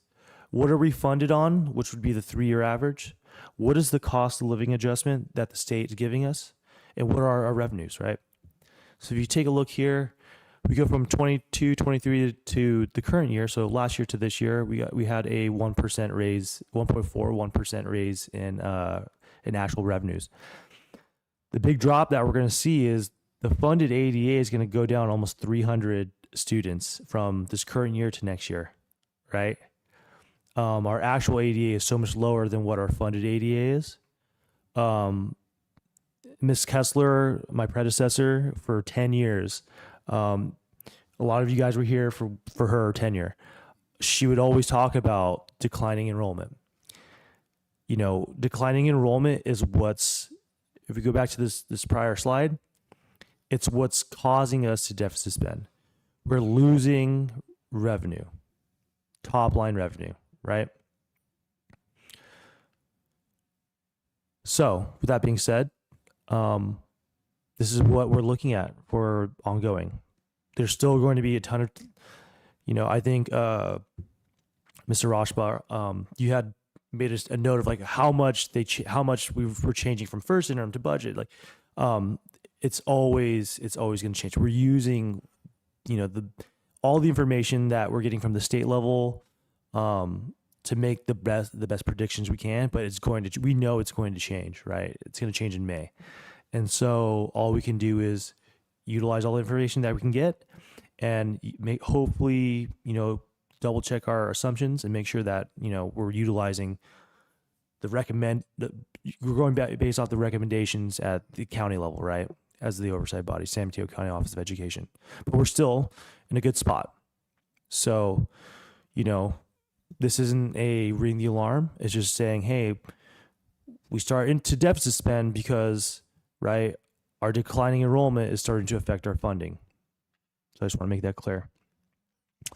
So now we're going to look at the restricted revenues. In this part of the presentation, I go over the restricted general fund. These are dollars that are earmarked for specific purposes within the district. Overall, we had revenues increased by 1.4 million. A majority of them came through via state revenues. We did finally recognize the Prop 28 Arts and Music funding. We don't have an expenditure plan yet for it, but we've put a placeholder. We don't have to spend the funds in this current year. They can be rolled over to the next year. And I think Ms. Scott is working diligently with our school site administrators to determine how to spend that money, right? Additionally, we've received or recognized another $600,000 in the Expanded Learning Opportunities Program, or the ELOP program. Other than that, though, just not as material changes in between mental health, 77,000, increase in federal revenues like Title I, Title II, 15,000, SPED, 19,000. But the big ticket items here is the Prop 28 money as well as the ELOP money. So we're going to look at restricted general fund expenditures. Overall, the expenditures increased by 925,000. Majority of that is Prop 28 salaries and benefits. Some of that is materials, supplies, contracted services. Anytime we receive more revenue in our restricted funding, we budget the expenditures out to net that out. Capital outlay, waterproof project at SBA, from our routine restricted maintenance funds, and that's pretty much it. I'm just going to touch again on we've been very blessed to have federal and state COVID-19 as well as learning loss mitigation funds. From when I first got here in 2020 until now, we've spent about 14.7 million. This year we're spending another 3.73 million. A lot of that is for our MTSS and ELD teachers, Chromebooks, counseling, mental health, professional development. Fortunately, we do have the Learning Recovery Block Grant as well as the Arts and Music discretionary block grant funds. Some of that we've negotiated to use $1.8 million for Fund 17 to help tamp down those increases to medical premiums for our members. We continue to have the 2 additional days that we bargained for in 22-23 instructional days, so days that we're facing students. And we're going to continue to fund the MTSS and ELD teachers from these Learning Recovery block grant funds. We're going to continue to try to support as best we can our school sites in learning loss and trying to get them back into a zone where we can be conducive to learning, and trying to provide all the support we can to our students in our community. So next steps. Currently right now, we're working on budget development. In May, we're going to have the governor's May revision. So we'll see what are the changes going to be to LCFF, to restricted programs, California State Preschool Program, universal meals. So there's a lot to be learned still in our predictions moving forward. After that, we have our budget and LCAP meeting or hearing on the 12th and the adoption on the 26th. And again, what we are certifying here, or actually what you are certifying here, is a positive certification. We are able to meet our current and subsequent 2 years financial obligations. Do we have any questions? Thank you, Mr. Laurel. We'll start on our left if there's any questions or comments.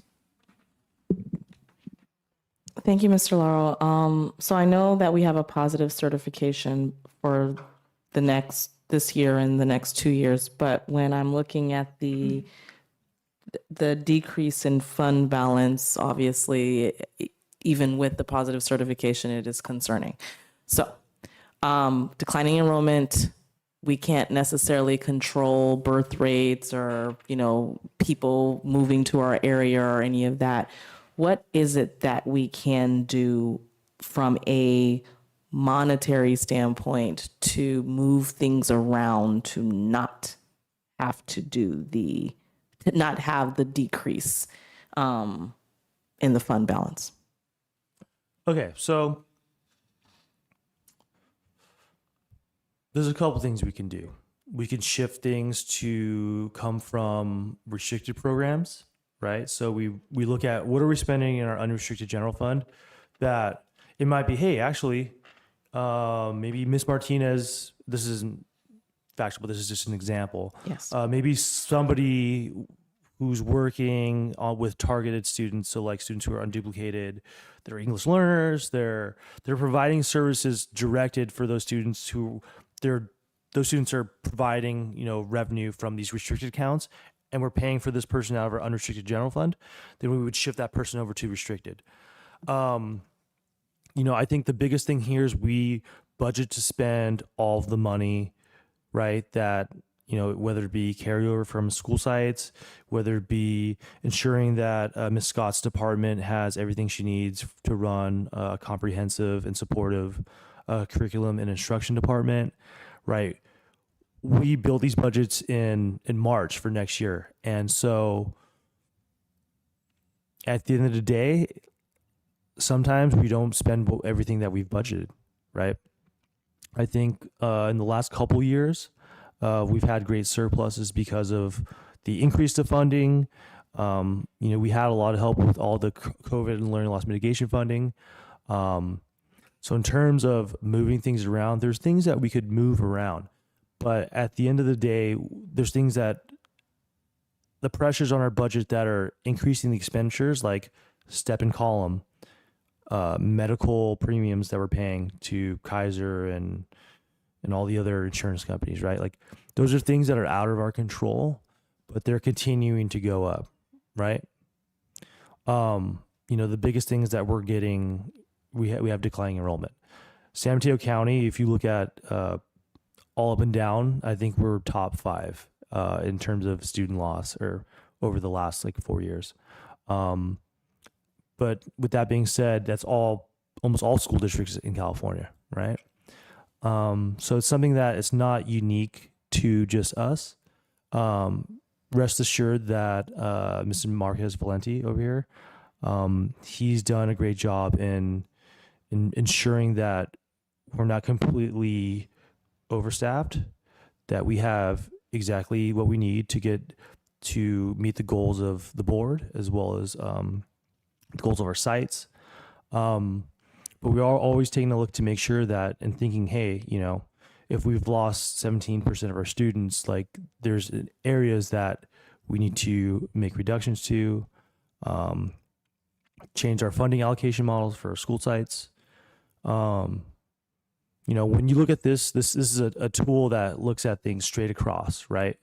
What's on out of this 20 sheet Excel spreadsheet, there's other sheets where we say, hey, what are we missing? Sometimes we have one-time expenditures in here that we try to take off because so we don't duplicate. Maybe we're spending $1.8 million on all the access points upgrading across the entire district. We try to make sure that we take that expenditure out of this year because that's going to roll over into the next year. So we try to make sure that we're not duplicating things. But at the end of the day, this projection is just based on, if you look at the COLAs from the governor's January proposal, right? So these are most likely going to change again, which is going to change these top line revenue numbers, which is going to change. It's like a chain progression. So, there are things that we're doing at a cabinet level to make sure that, we are into a zone where we're deficit spending, 50% of our fund balance, right? I think that, as it stands right now, we're in a good place.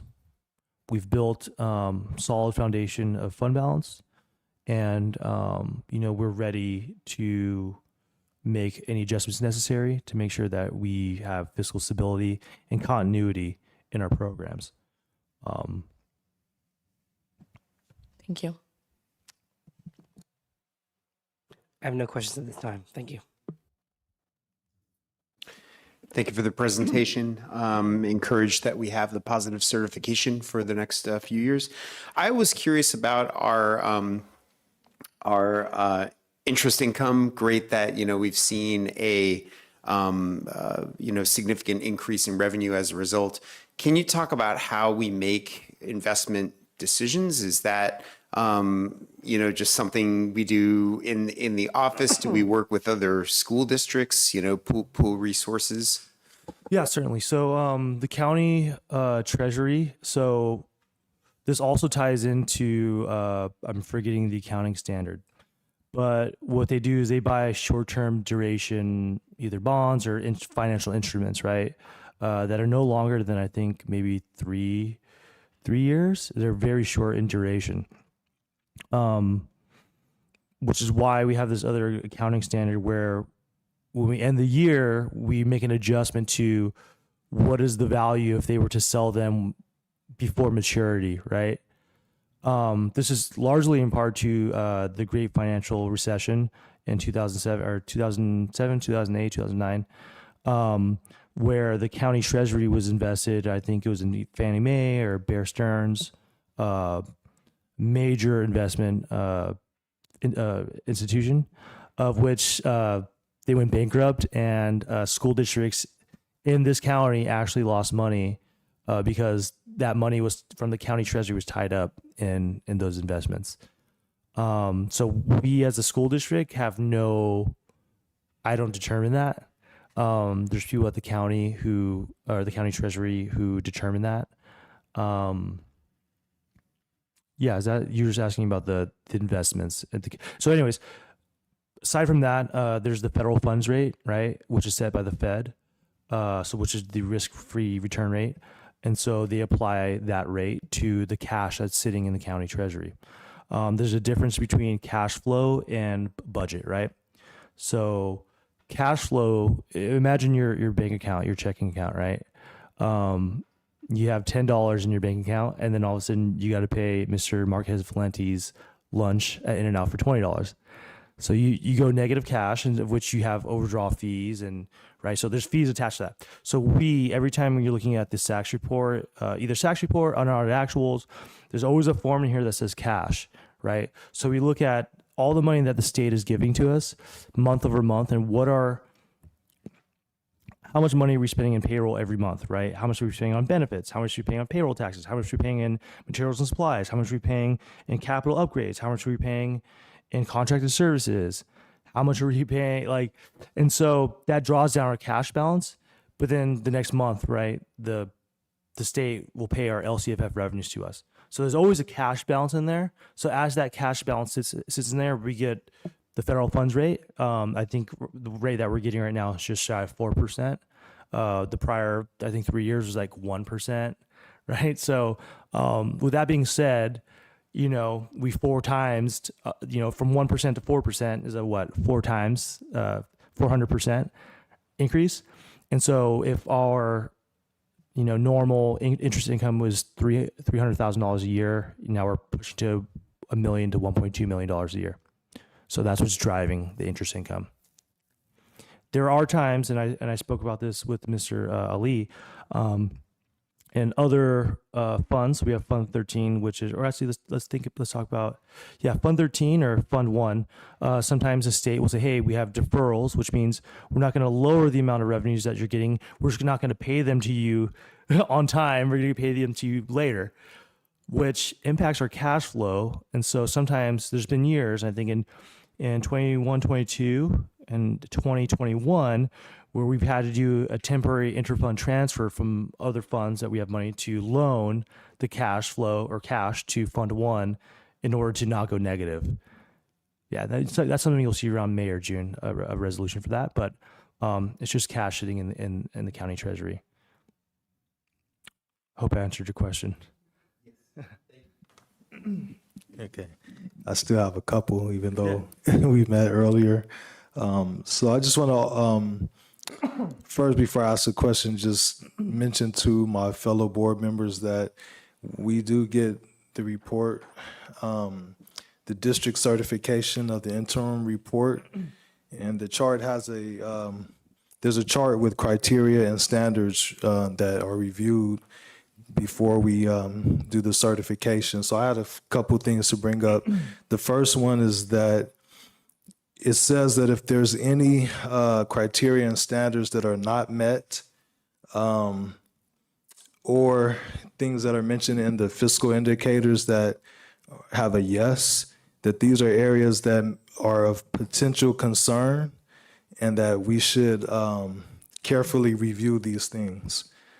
So the first thing I just want to bring up is the deficit spending, which we actually prefer to say strategic use of reserves because we put so much time into that, building up the reserves. And when we deficit spend, we're not actually going into a negative, bank account or cash flow. And then the second thing is that, first of all, we are deficit spending. And so I know Trustee Jordan, brought that up, and I brought it up a couple meetings ago. So I would like us to pay close attention to that, even if we have a positive certification. I just think that it behooves us to pay attention to when we're told that we're deficit spending. And then I noticed in this section on fiscal indicators that, no, wait a minute. Sorry, the supplemental information, S6, long-term commitments. So it says, does the district have long-term multi-year commitments or debt agreements? And yes, we do have those. And then it says, if yes, have annual payments for the current or 2 subsequent fiscal years increased over prior year's annual payment?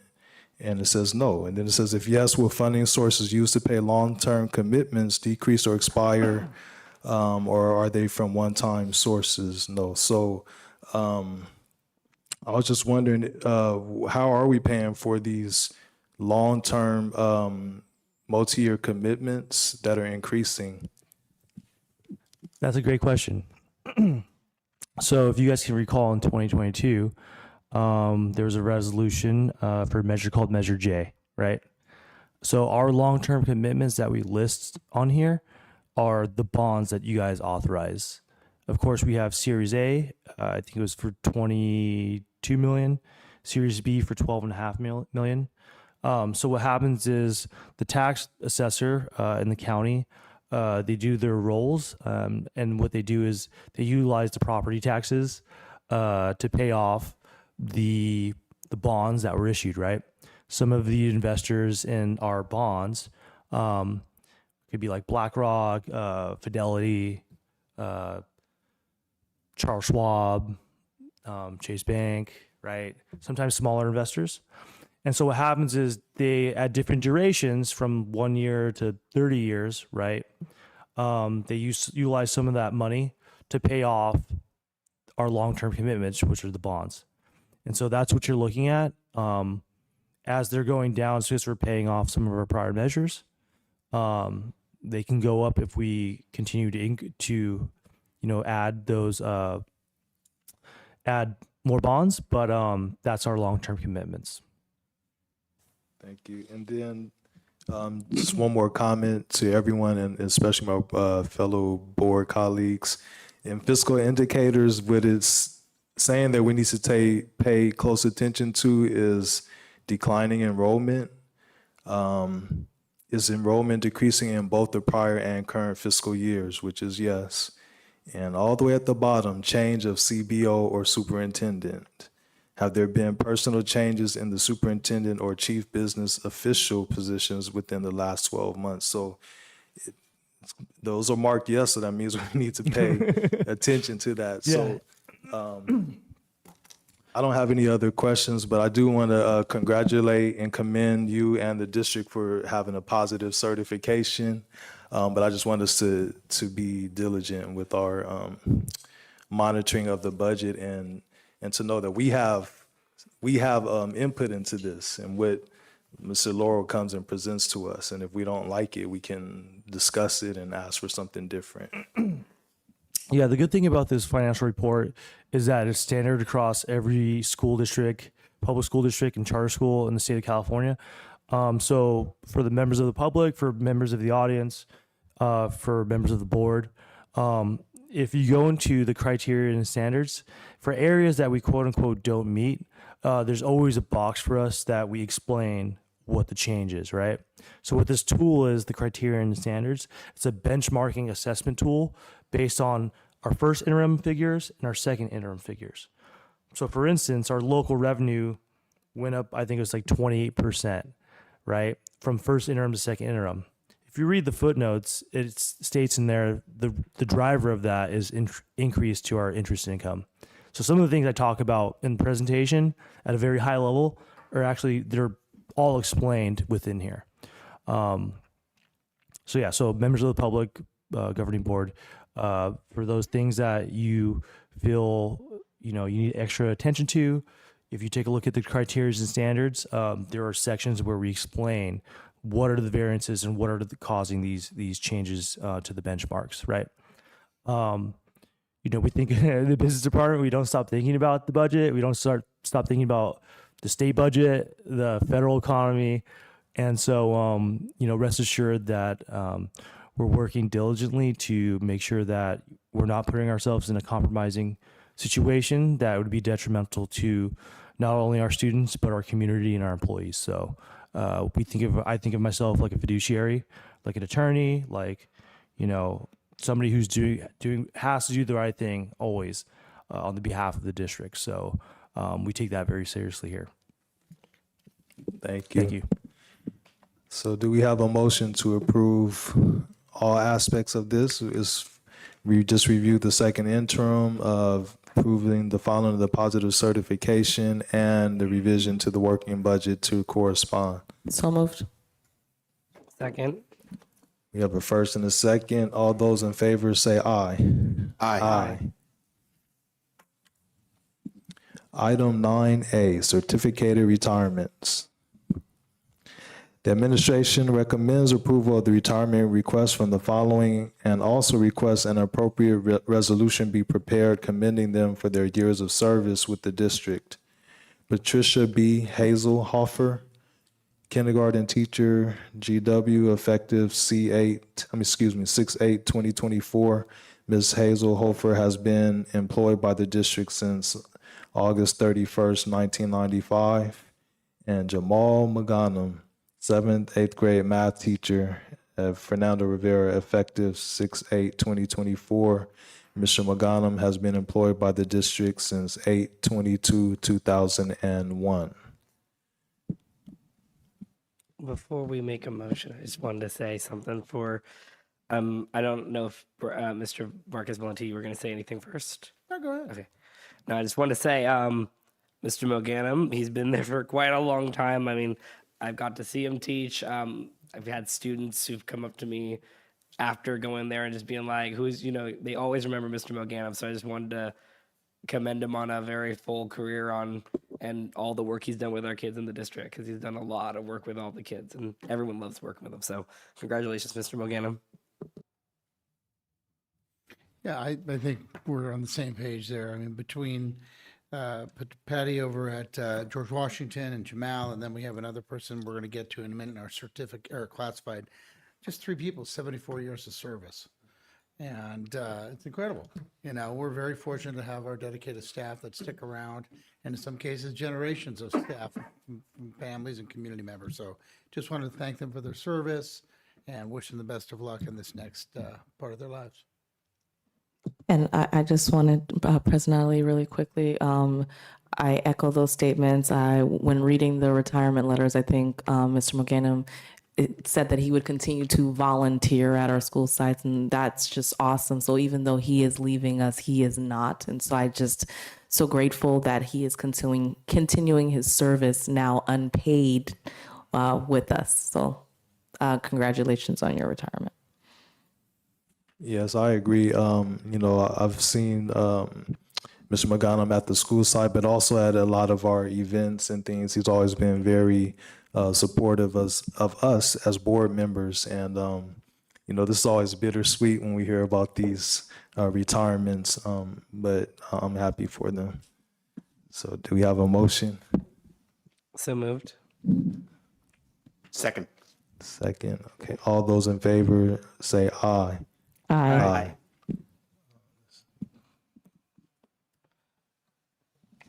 So since there's resolutions being prepared, should this actually be roll call or does it matter? No, that's just guidance to prepare a resolution. Okay, great.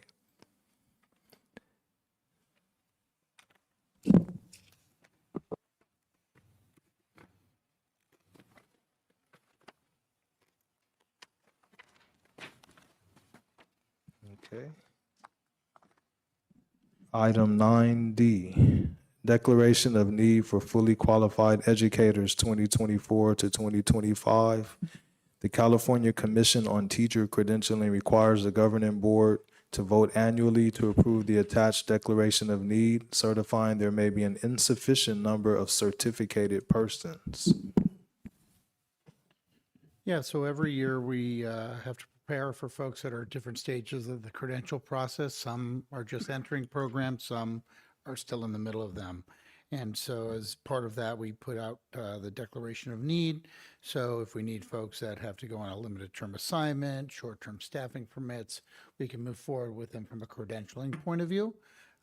So this is just something precautionary.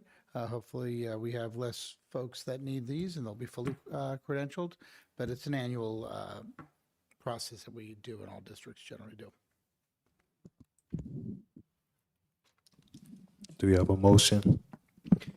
I'll move to approve the declaration of need. Second. All those in favor say aye. Aye. Aye. Unanimously approved. Item 9E, CBEST Waiver Declaration 24-2025. The governing board of the Jefferson Elementary School District declares the district is unable to recruit teachers and substitutes who have not had the opportunity to take and pass a California Basic Education skills test. The district anticipates employing 6 substitutes and 6 teachers on variables term CBEST waivers for 2024-2025 school year. Yeah, similar to item D, just declaring a need, a precautionary approach to make sure if we have teachers that are either unable to pass the CBEST or are in the process of doing it, we can have a waiver. So it's something we do every year. We don't necessarily have 6 teachers and 6 substitutes identified. It's just a number that we base off of what we've had the years before. And if there's any questions, I'm happy to answer those. Yeah, actually, I think we both had a question. So we're wondering about what does it mean when it says who have not had an opportunity? Our understanding is that the CBEST is offered multiple times a year. So in order to become a teacher, as long as you have a bachelor's degree, we can work through the process. So starting with like a temporary county certificate. A lot of folks don't know they're going to get into teaching until either I have a conversation with them and they may not be able to have an opportunity to take the CBEST until perhaps a couple of months into the school year.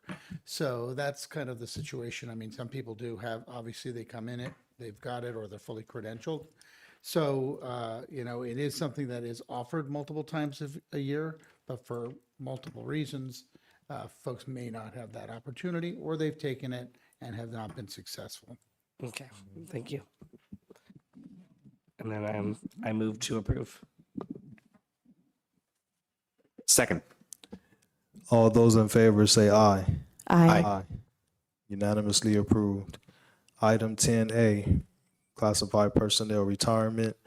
The administration recommends approval of the retirement request from the following classified employee and requests an appropriate resolution be prepared commending her for her years of service with the district. Judith Buffa, library tech, GV, hire date 12/21/1998, effective 6/7/2024. Yes, 25 years she's worked with us. I'm not exactly sure how many of those years have been at library techs. Many times our classified folks will move around to different classifications. But like I mentioned earlier, between Patricia, Jamal, and Judith, 74 years of service, and just wishing her best of luck in her next endeavors. President Ali, can I make a statement? So this one hits home because obviously my daughter is at Garden Village, and she loves Miss Buffa. Miss Buffa is awesome. It's like her favorite part. She's like, we're doing library this week, and she's always so excited. And so I don't think I'm going to tell my daughter because she might cry when I get home. But now that it's public knowledge, I mean, Miss Buffa, you've been awesome. We're so honored and grateful to have had you at Garden Village. You have made an impact. Looking forward to hopefully you staying in touch because you are a huge part of the community. And even though you're no longer going to be on campus or on site, we wish you nothing but the best in your future endeavors. Yes, I agree, and I have a special place in my heart for librarians. And I just remember how much we prioritized this and fought to, bring back librarians and nurses into our schools. So we will miss you. Are there any other comments, or do we have a motion? Motioning to approve reluctantly. We have a second. Second. Okay, all those in favor say aye. Aye. Item 11A, Board Meeting Guidelines Discussion. The Governing Board will discuss revising the board meeting guidelines adopted on March 8th, 2023. Yes, this was a conversation that occurred during our special governance training on February 10th, that we were looking at the governance guidelines that you can see up there on the screen, the 4, and there was conversation about maybe revising them. So we wanted to give you an opportunity to discuss. This doesn't need to be an action, it's just really guidance for me, and then we can bring it back to a future board meeting. So before we go into the discussion about it, I actually reminded Superintendent McCulick about this because I remember us talking about, I had brought up the fact that the history of how this even came to be and the way we're utilizing it, I suggested that we just keep only the top bullet point, but I'm willing to hear everyone's ideas about it. I mean, I'm in agreement. I think that even though we have those things up there, I think that we all do them kind of naturally. We kind of flow with it. And I mean, I think, I'll wait to hear what everyone else says. I'm in agreement though. I also agree. I believe that some of the additional bullet points were due to certain behaviors that were on the board, and as the board evolves, I think the guidelines should evolve. And so at this time, I don't think that we need to be reminded to listen actively or keep our remarks concise or work cooperatively, because I think we already do that. I think it is important that we keep the focus on the best interest of our students. So keeping that there makes sense. And then as the board will change again at the end of the year, if we feel the need to update the guidelines again, I think we can revisit them again at that time. I am supportive of what my colleague said. I wonder if, the equitable future part seems important. I wonder if we could incorporate that into the first bullet point. I agree with that. Maybe we will keep our focus on the best interest of our students, for an equitable future. Exactly. That sounds good to me as well. Towards or for interchange. I'll play around with it and Yeah. we'll bring it back at a Thank you. future board meeting. Okay, great. Thank you.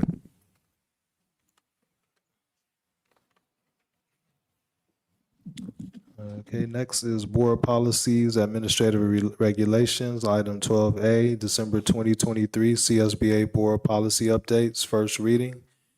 The board will review and revise board policies, administrative regulations, and board bylaws from December 2023 CSBA Board Policy Updates as stated in a first reading. Do we have any discussion on this?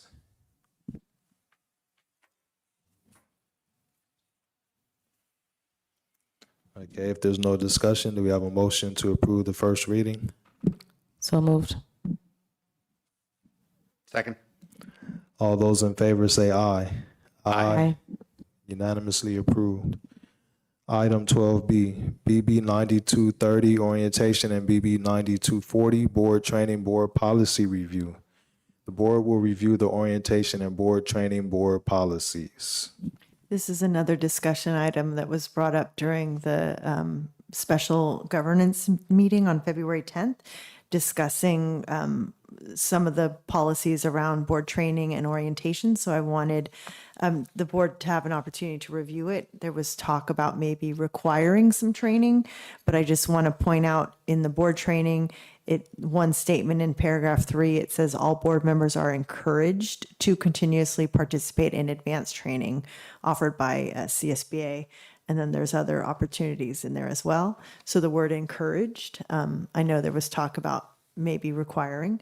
And then also on the orientation, the last paragraph, it also says incoming members are encouraged at district expense and with approval of the board to attend CSBA orientation for new trustees. So it was really related to training for new trustees.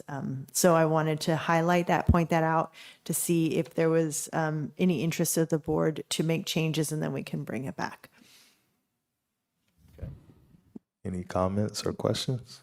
I was the one that brought it up. I think encouraged is great. However, because this is now my 4th year on the board, I realized that because I was encouraged and not kind of pushed to do it, once I finally did it, I realized that I was asking questions in meetings and saying things that if I had attended a training earlier, I probably would have known some of those things. And so I think encouraged is okay, but maybe requiring, depending on if a person is thinking about being a board president or thinking about additional leadership opportunities from an education standpoint, that we put some more distinct policies in place.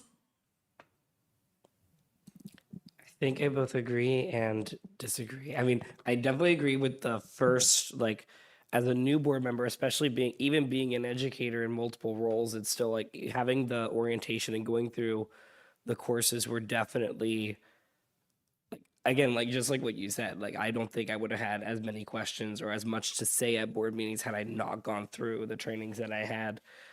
On the other hand, I know that I've had that this has been brought up at our special board meeting as well, as if we want to require board members to go through this extensive, because it is a lot of hours of training, and the times are not the most convenient. It's either 6:30 to 8:30 p.m. every Monday night, like what I'm doing right now for the next 6 weeks. That's only 2 courses, or it's half days and we work. So. And I think I wish we could require it. I worry about the potential burnout of someone being required to do it, but maybe like within not just like their first year, within a certain time frame. And then I also wonder if we were to say, oh yes, if you're a board president, you have to attend. I think like a board president training like at CSBA totally makes sense. But I also worry about like the extent. I think I'm thinking about specifically the Masters in Governance, if we want to require that or not. But I definitely agree with what you say. I am opposed to requiring trustees to take the Masters in Governance. I am someone who has taken to heart the encouragement to pursue the Masters in Governance, but as Trustee Sujisaka was saying, it is burdensome, frankly. We work, we have families, and it is difficult to find that much time on weekends and evenings to do it. Speaking personally, I'm still trying to find time to do it, but I do think a requirement is onerous. I think that the new board trustee that's done at the CSBA annual conference is effective in the beginning. Perhaps doesn't cover everything, but gives an orientation. I do think that there's wisdom in requiring some training from somebody who is going to serve as a board president. And I'm not certain what that requirement should be, but it seems like there's some specialized training that needs to take place. Did you want to respond to any of that, or? Processing. I would say that I'm also very much in favor of keeping the word encourage. I'm not in favor of requiring anyone to have to go to a CSBA training, just because we chose to be a part of CSBA. However, we don't have to be a part of CSBA, and CSBA, and some districts are not a part of it. But I also see the value, as everyone has said, as far as trustee who's being considered to take on the president position. There should be some level of extra training or information, whether that be at least the manual, the president's manual, or attending that. And also agree that the new board orientation is very valuable for new board members. And I just also want to just remind us that our superintendent in the past and our new superintendent actually do a good job of orienting new board members and having them become familiar with how we run things and come to the meetings beforehand.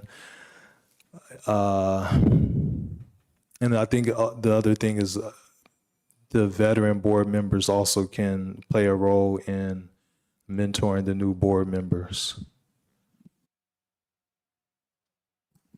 Okay, this provides me some guidance. So I'm gathering that we want to keep this as is. I can bring it back to a future agenda if you want to take action, because tonight's just discussion.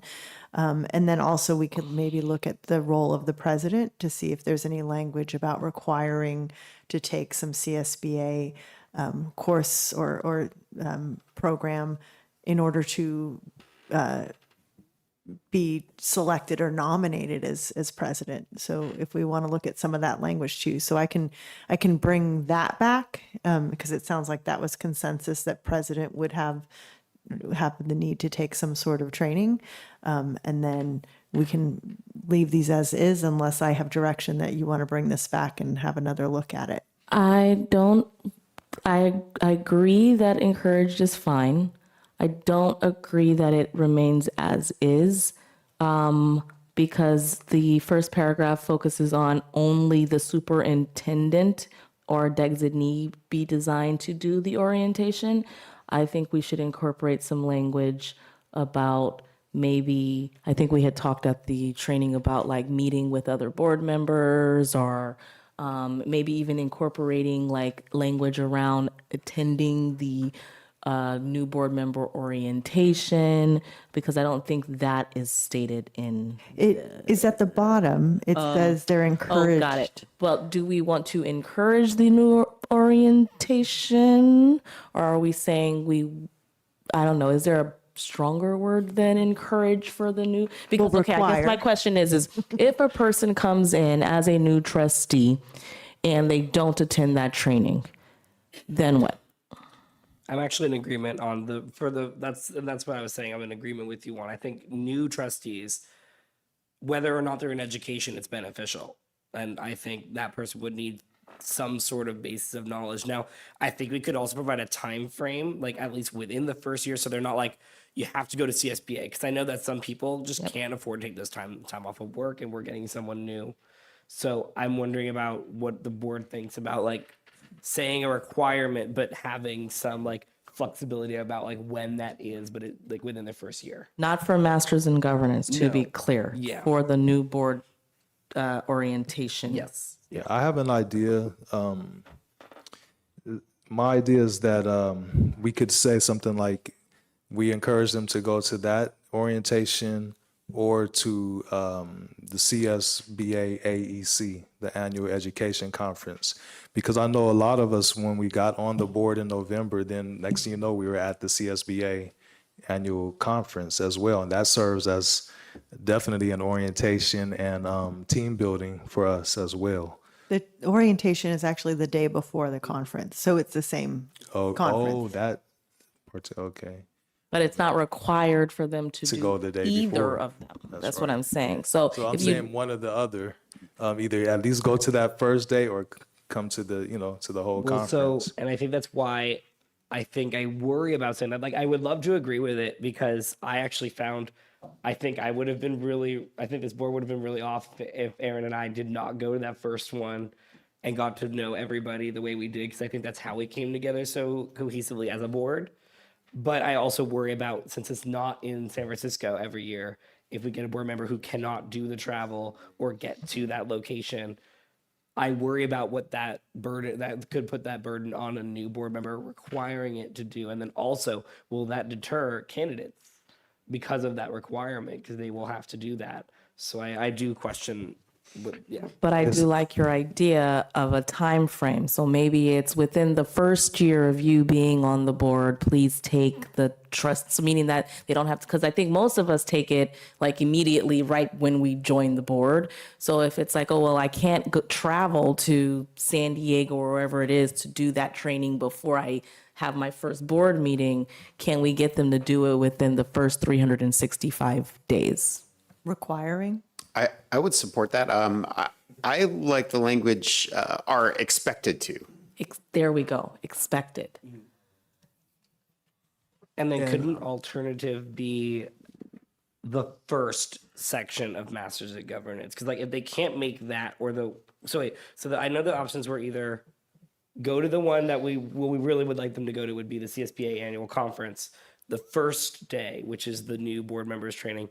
But if they cannot make that conference at all, could an alternative be the first? Because I know the first course does introduce, it doesn't introduce everything, and it's definitely not going to be, thorough at all, but it's at least an introduction to what being a board member is, what your rights are, what you can do as a board member.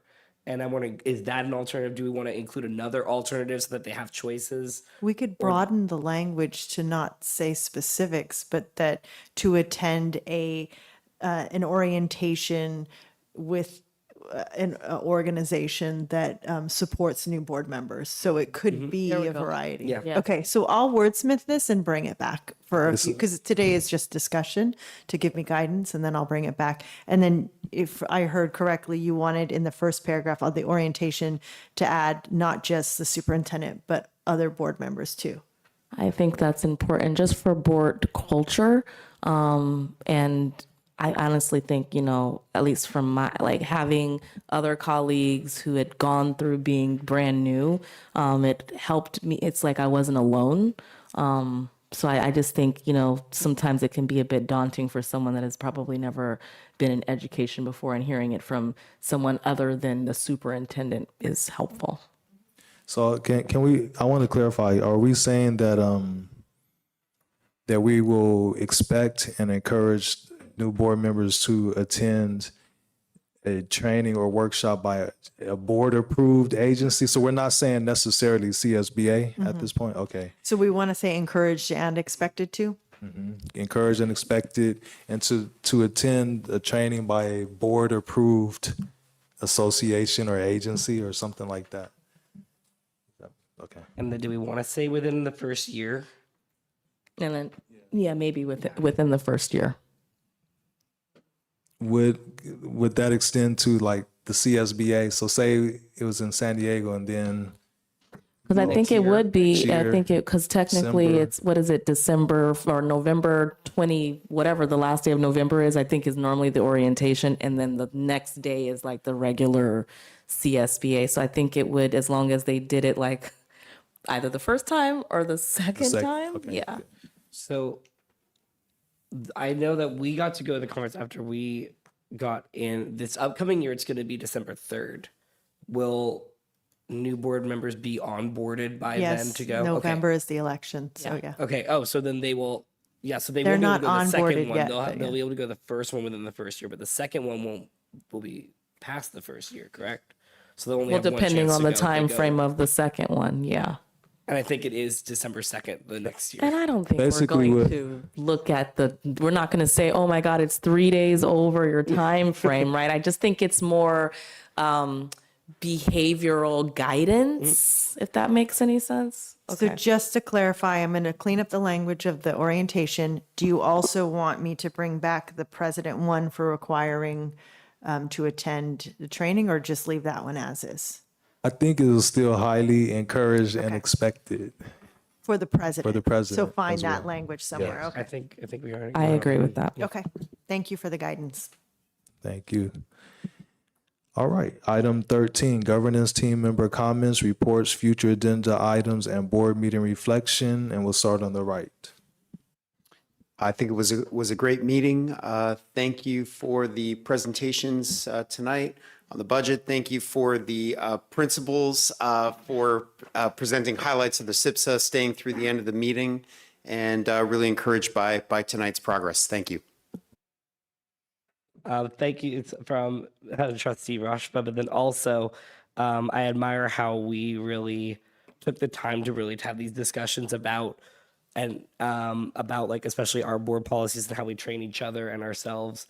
I think also hopefully that the way we are encouraging ourselves to do some growth and training, we're also exemplifying that for everyone else in our district, and how that's what we value is we are constantly growing and evolving. And I hope that we can continue to exemplify that to our community. I echo those statements. I know, well, this is the last time we will have this on our meeting guidelines, but I really appreciate us listening actively and communicating openly and respectfully. You know, sometimes we will not all agree, and I actually like that. I think group thought could be cultish, and nobody should be always thinking the same way at all times. It actually is good to have a variety of thought, and so just because I may think that something is required doesn't mean that everyone else needs to think that. And I do think that we came to common ground at the end. And so the goal is that we are best prepared to lead our district in the right direction, which keeps our focus on the best interest of our students. So I want to just thank my fellow trustees for that. I don't have any further comments. Superintendent McCulick? Just thank our principals again for their presentations, their thoughtful insights with how their schools are glowing and growing, and then also to thank Mr. Lauro for his in-depth presentation on the second interim. Thank you. Thank you. So item 14, do we have any persons wishing to address the board on closed session items? No? Okay, I'll still read it. The portion of the agenda is available for individuals to comment on or address the board on an item addressed in closed session. The maximum time allowed for any speaker is usually 2 minutes, and we do not have any speaker cards. Okay, so we'll take a 5-minute recess, and then we will convene to closed session in memory of Brad Edward Hawkins.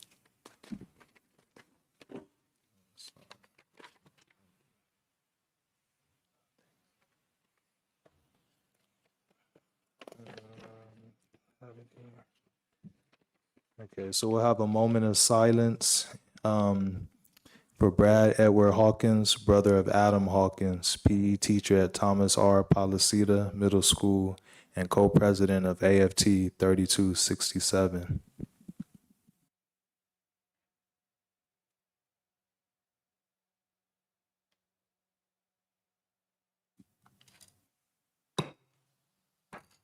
Thank you.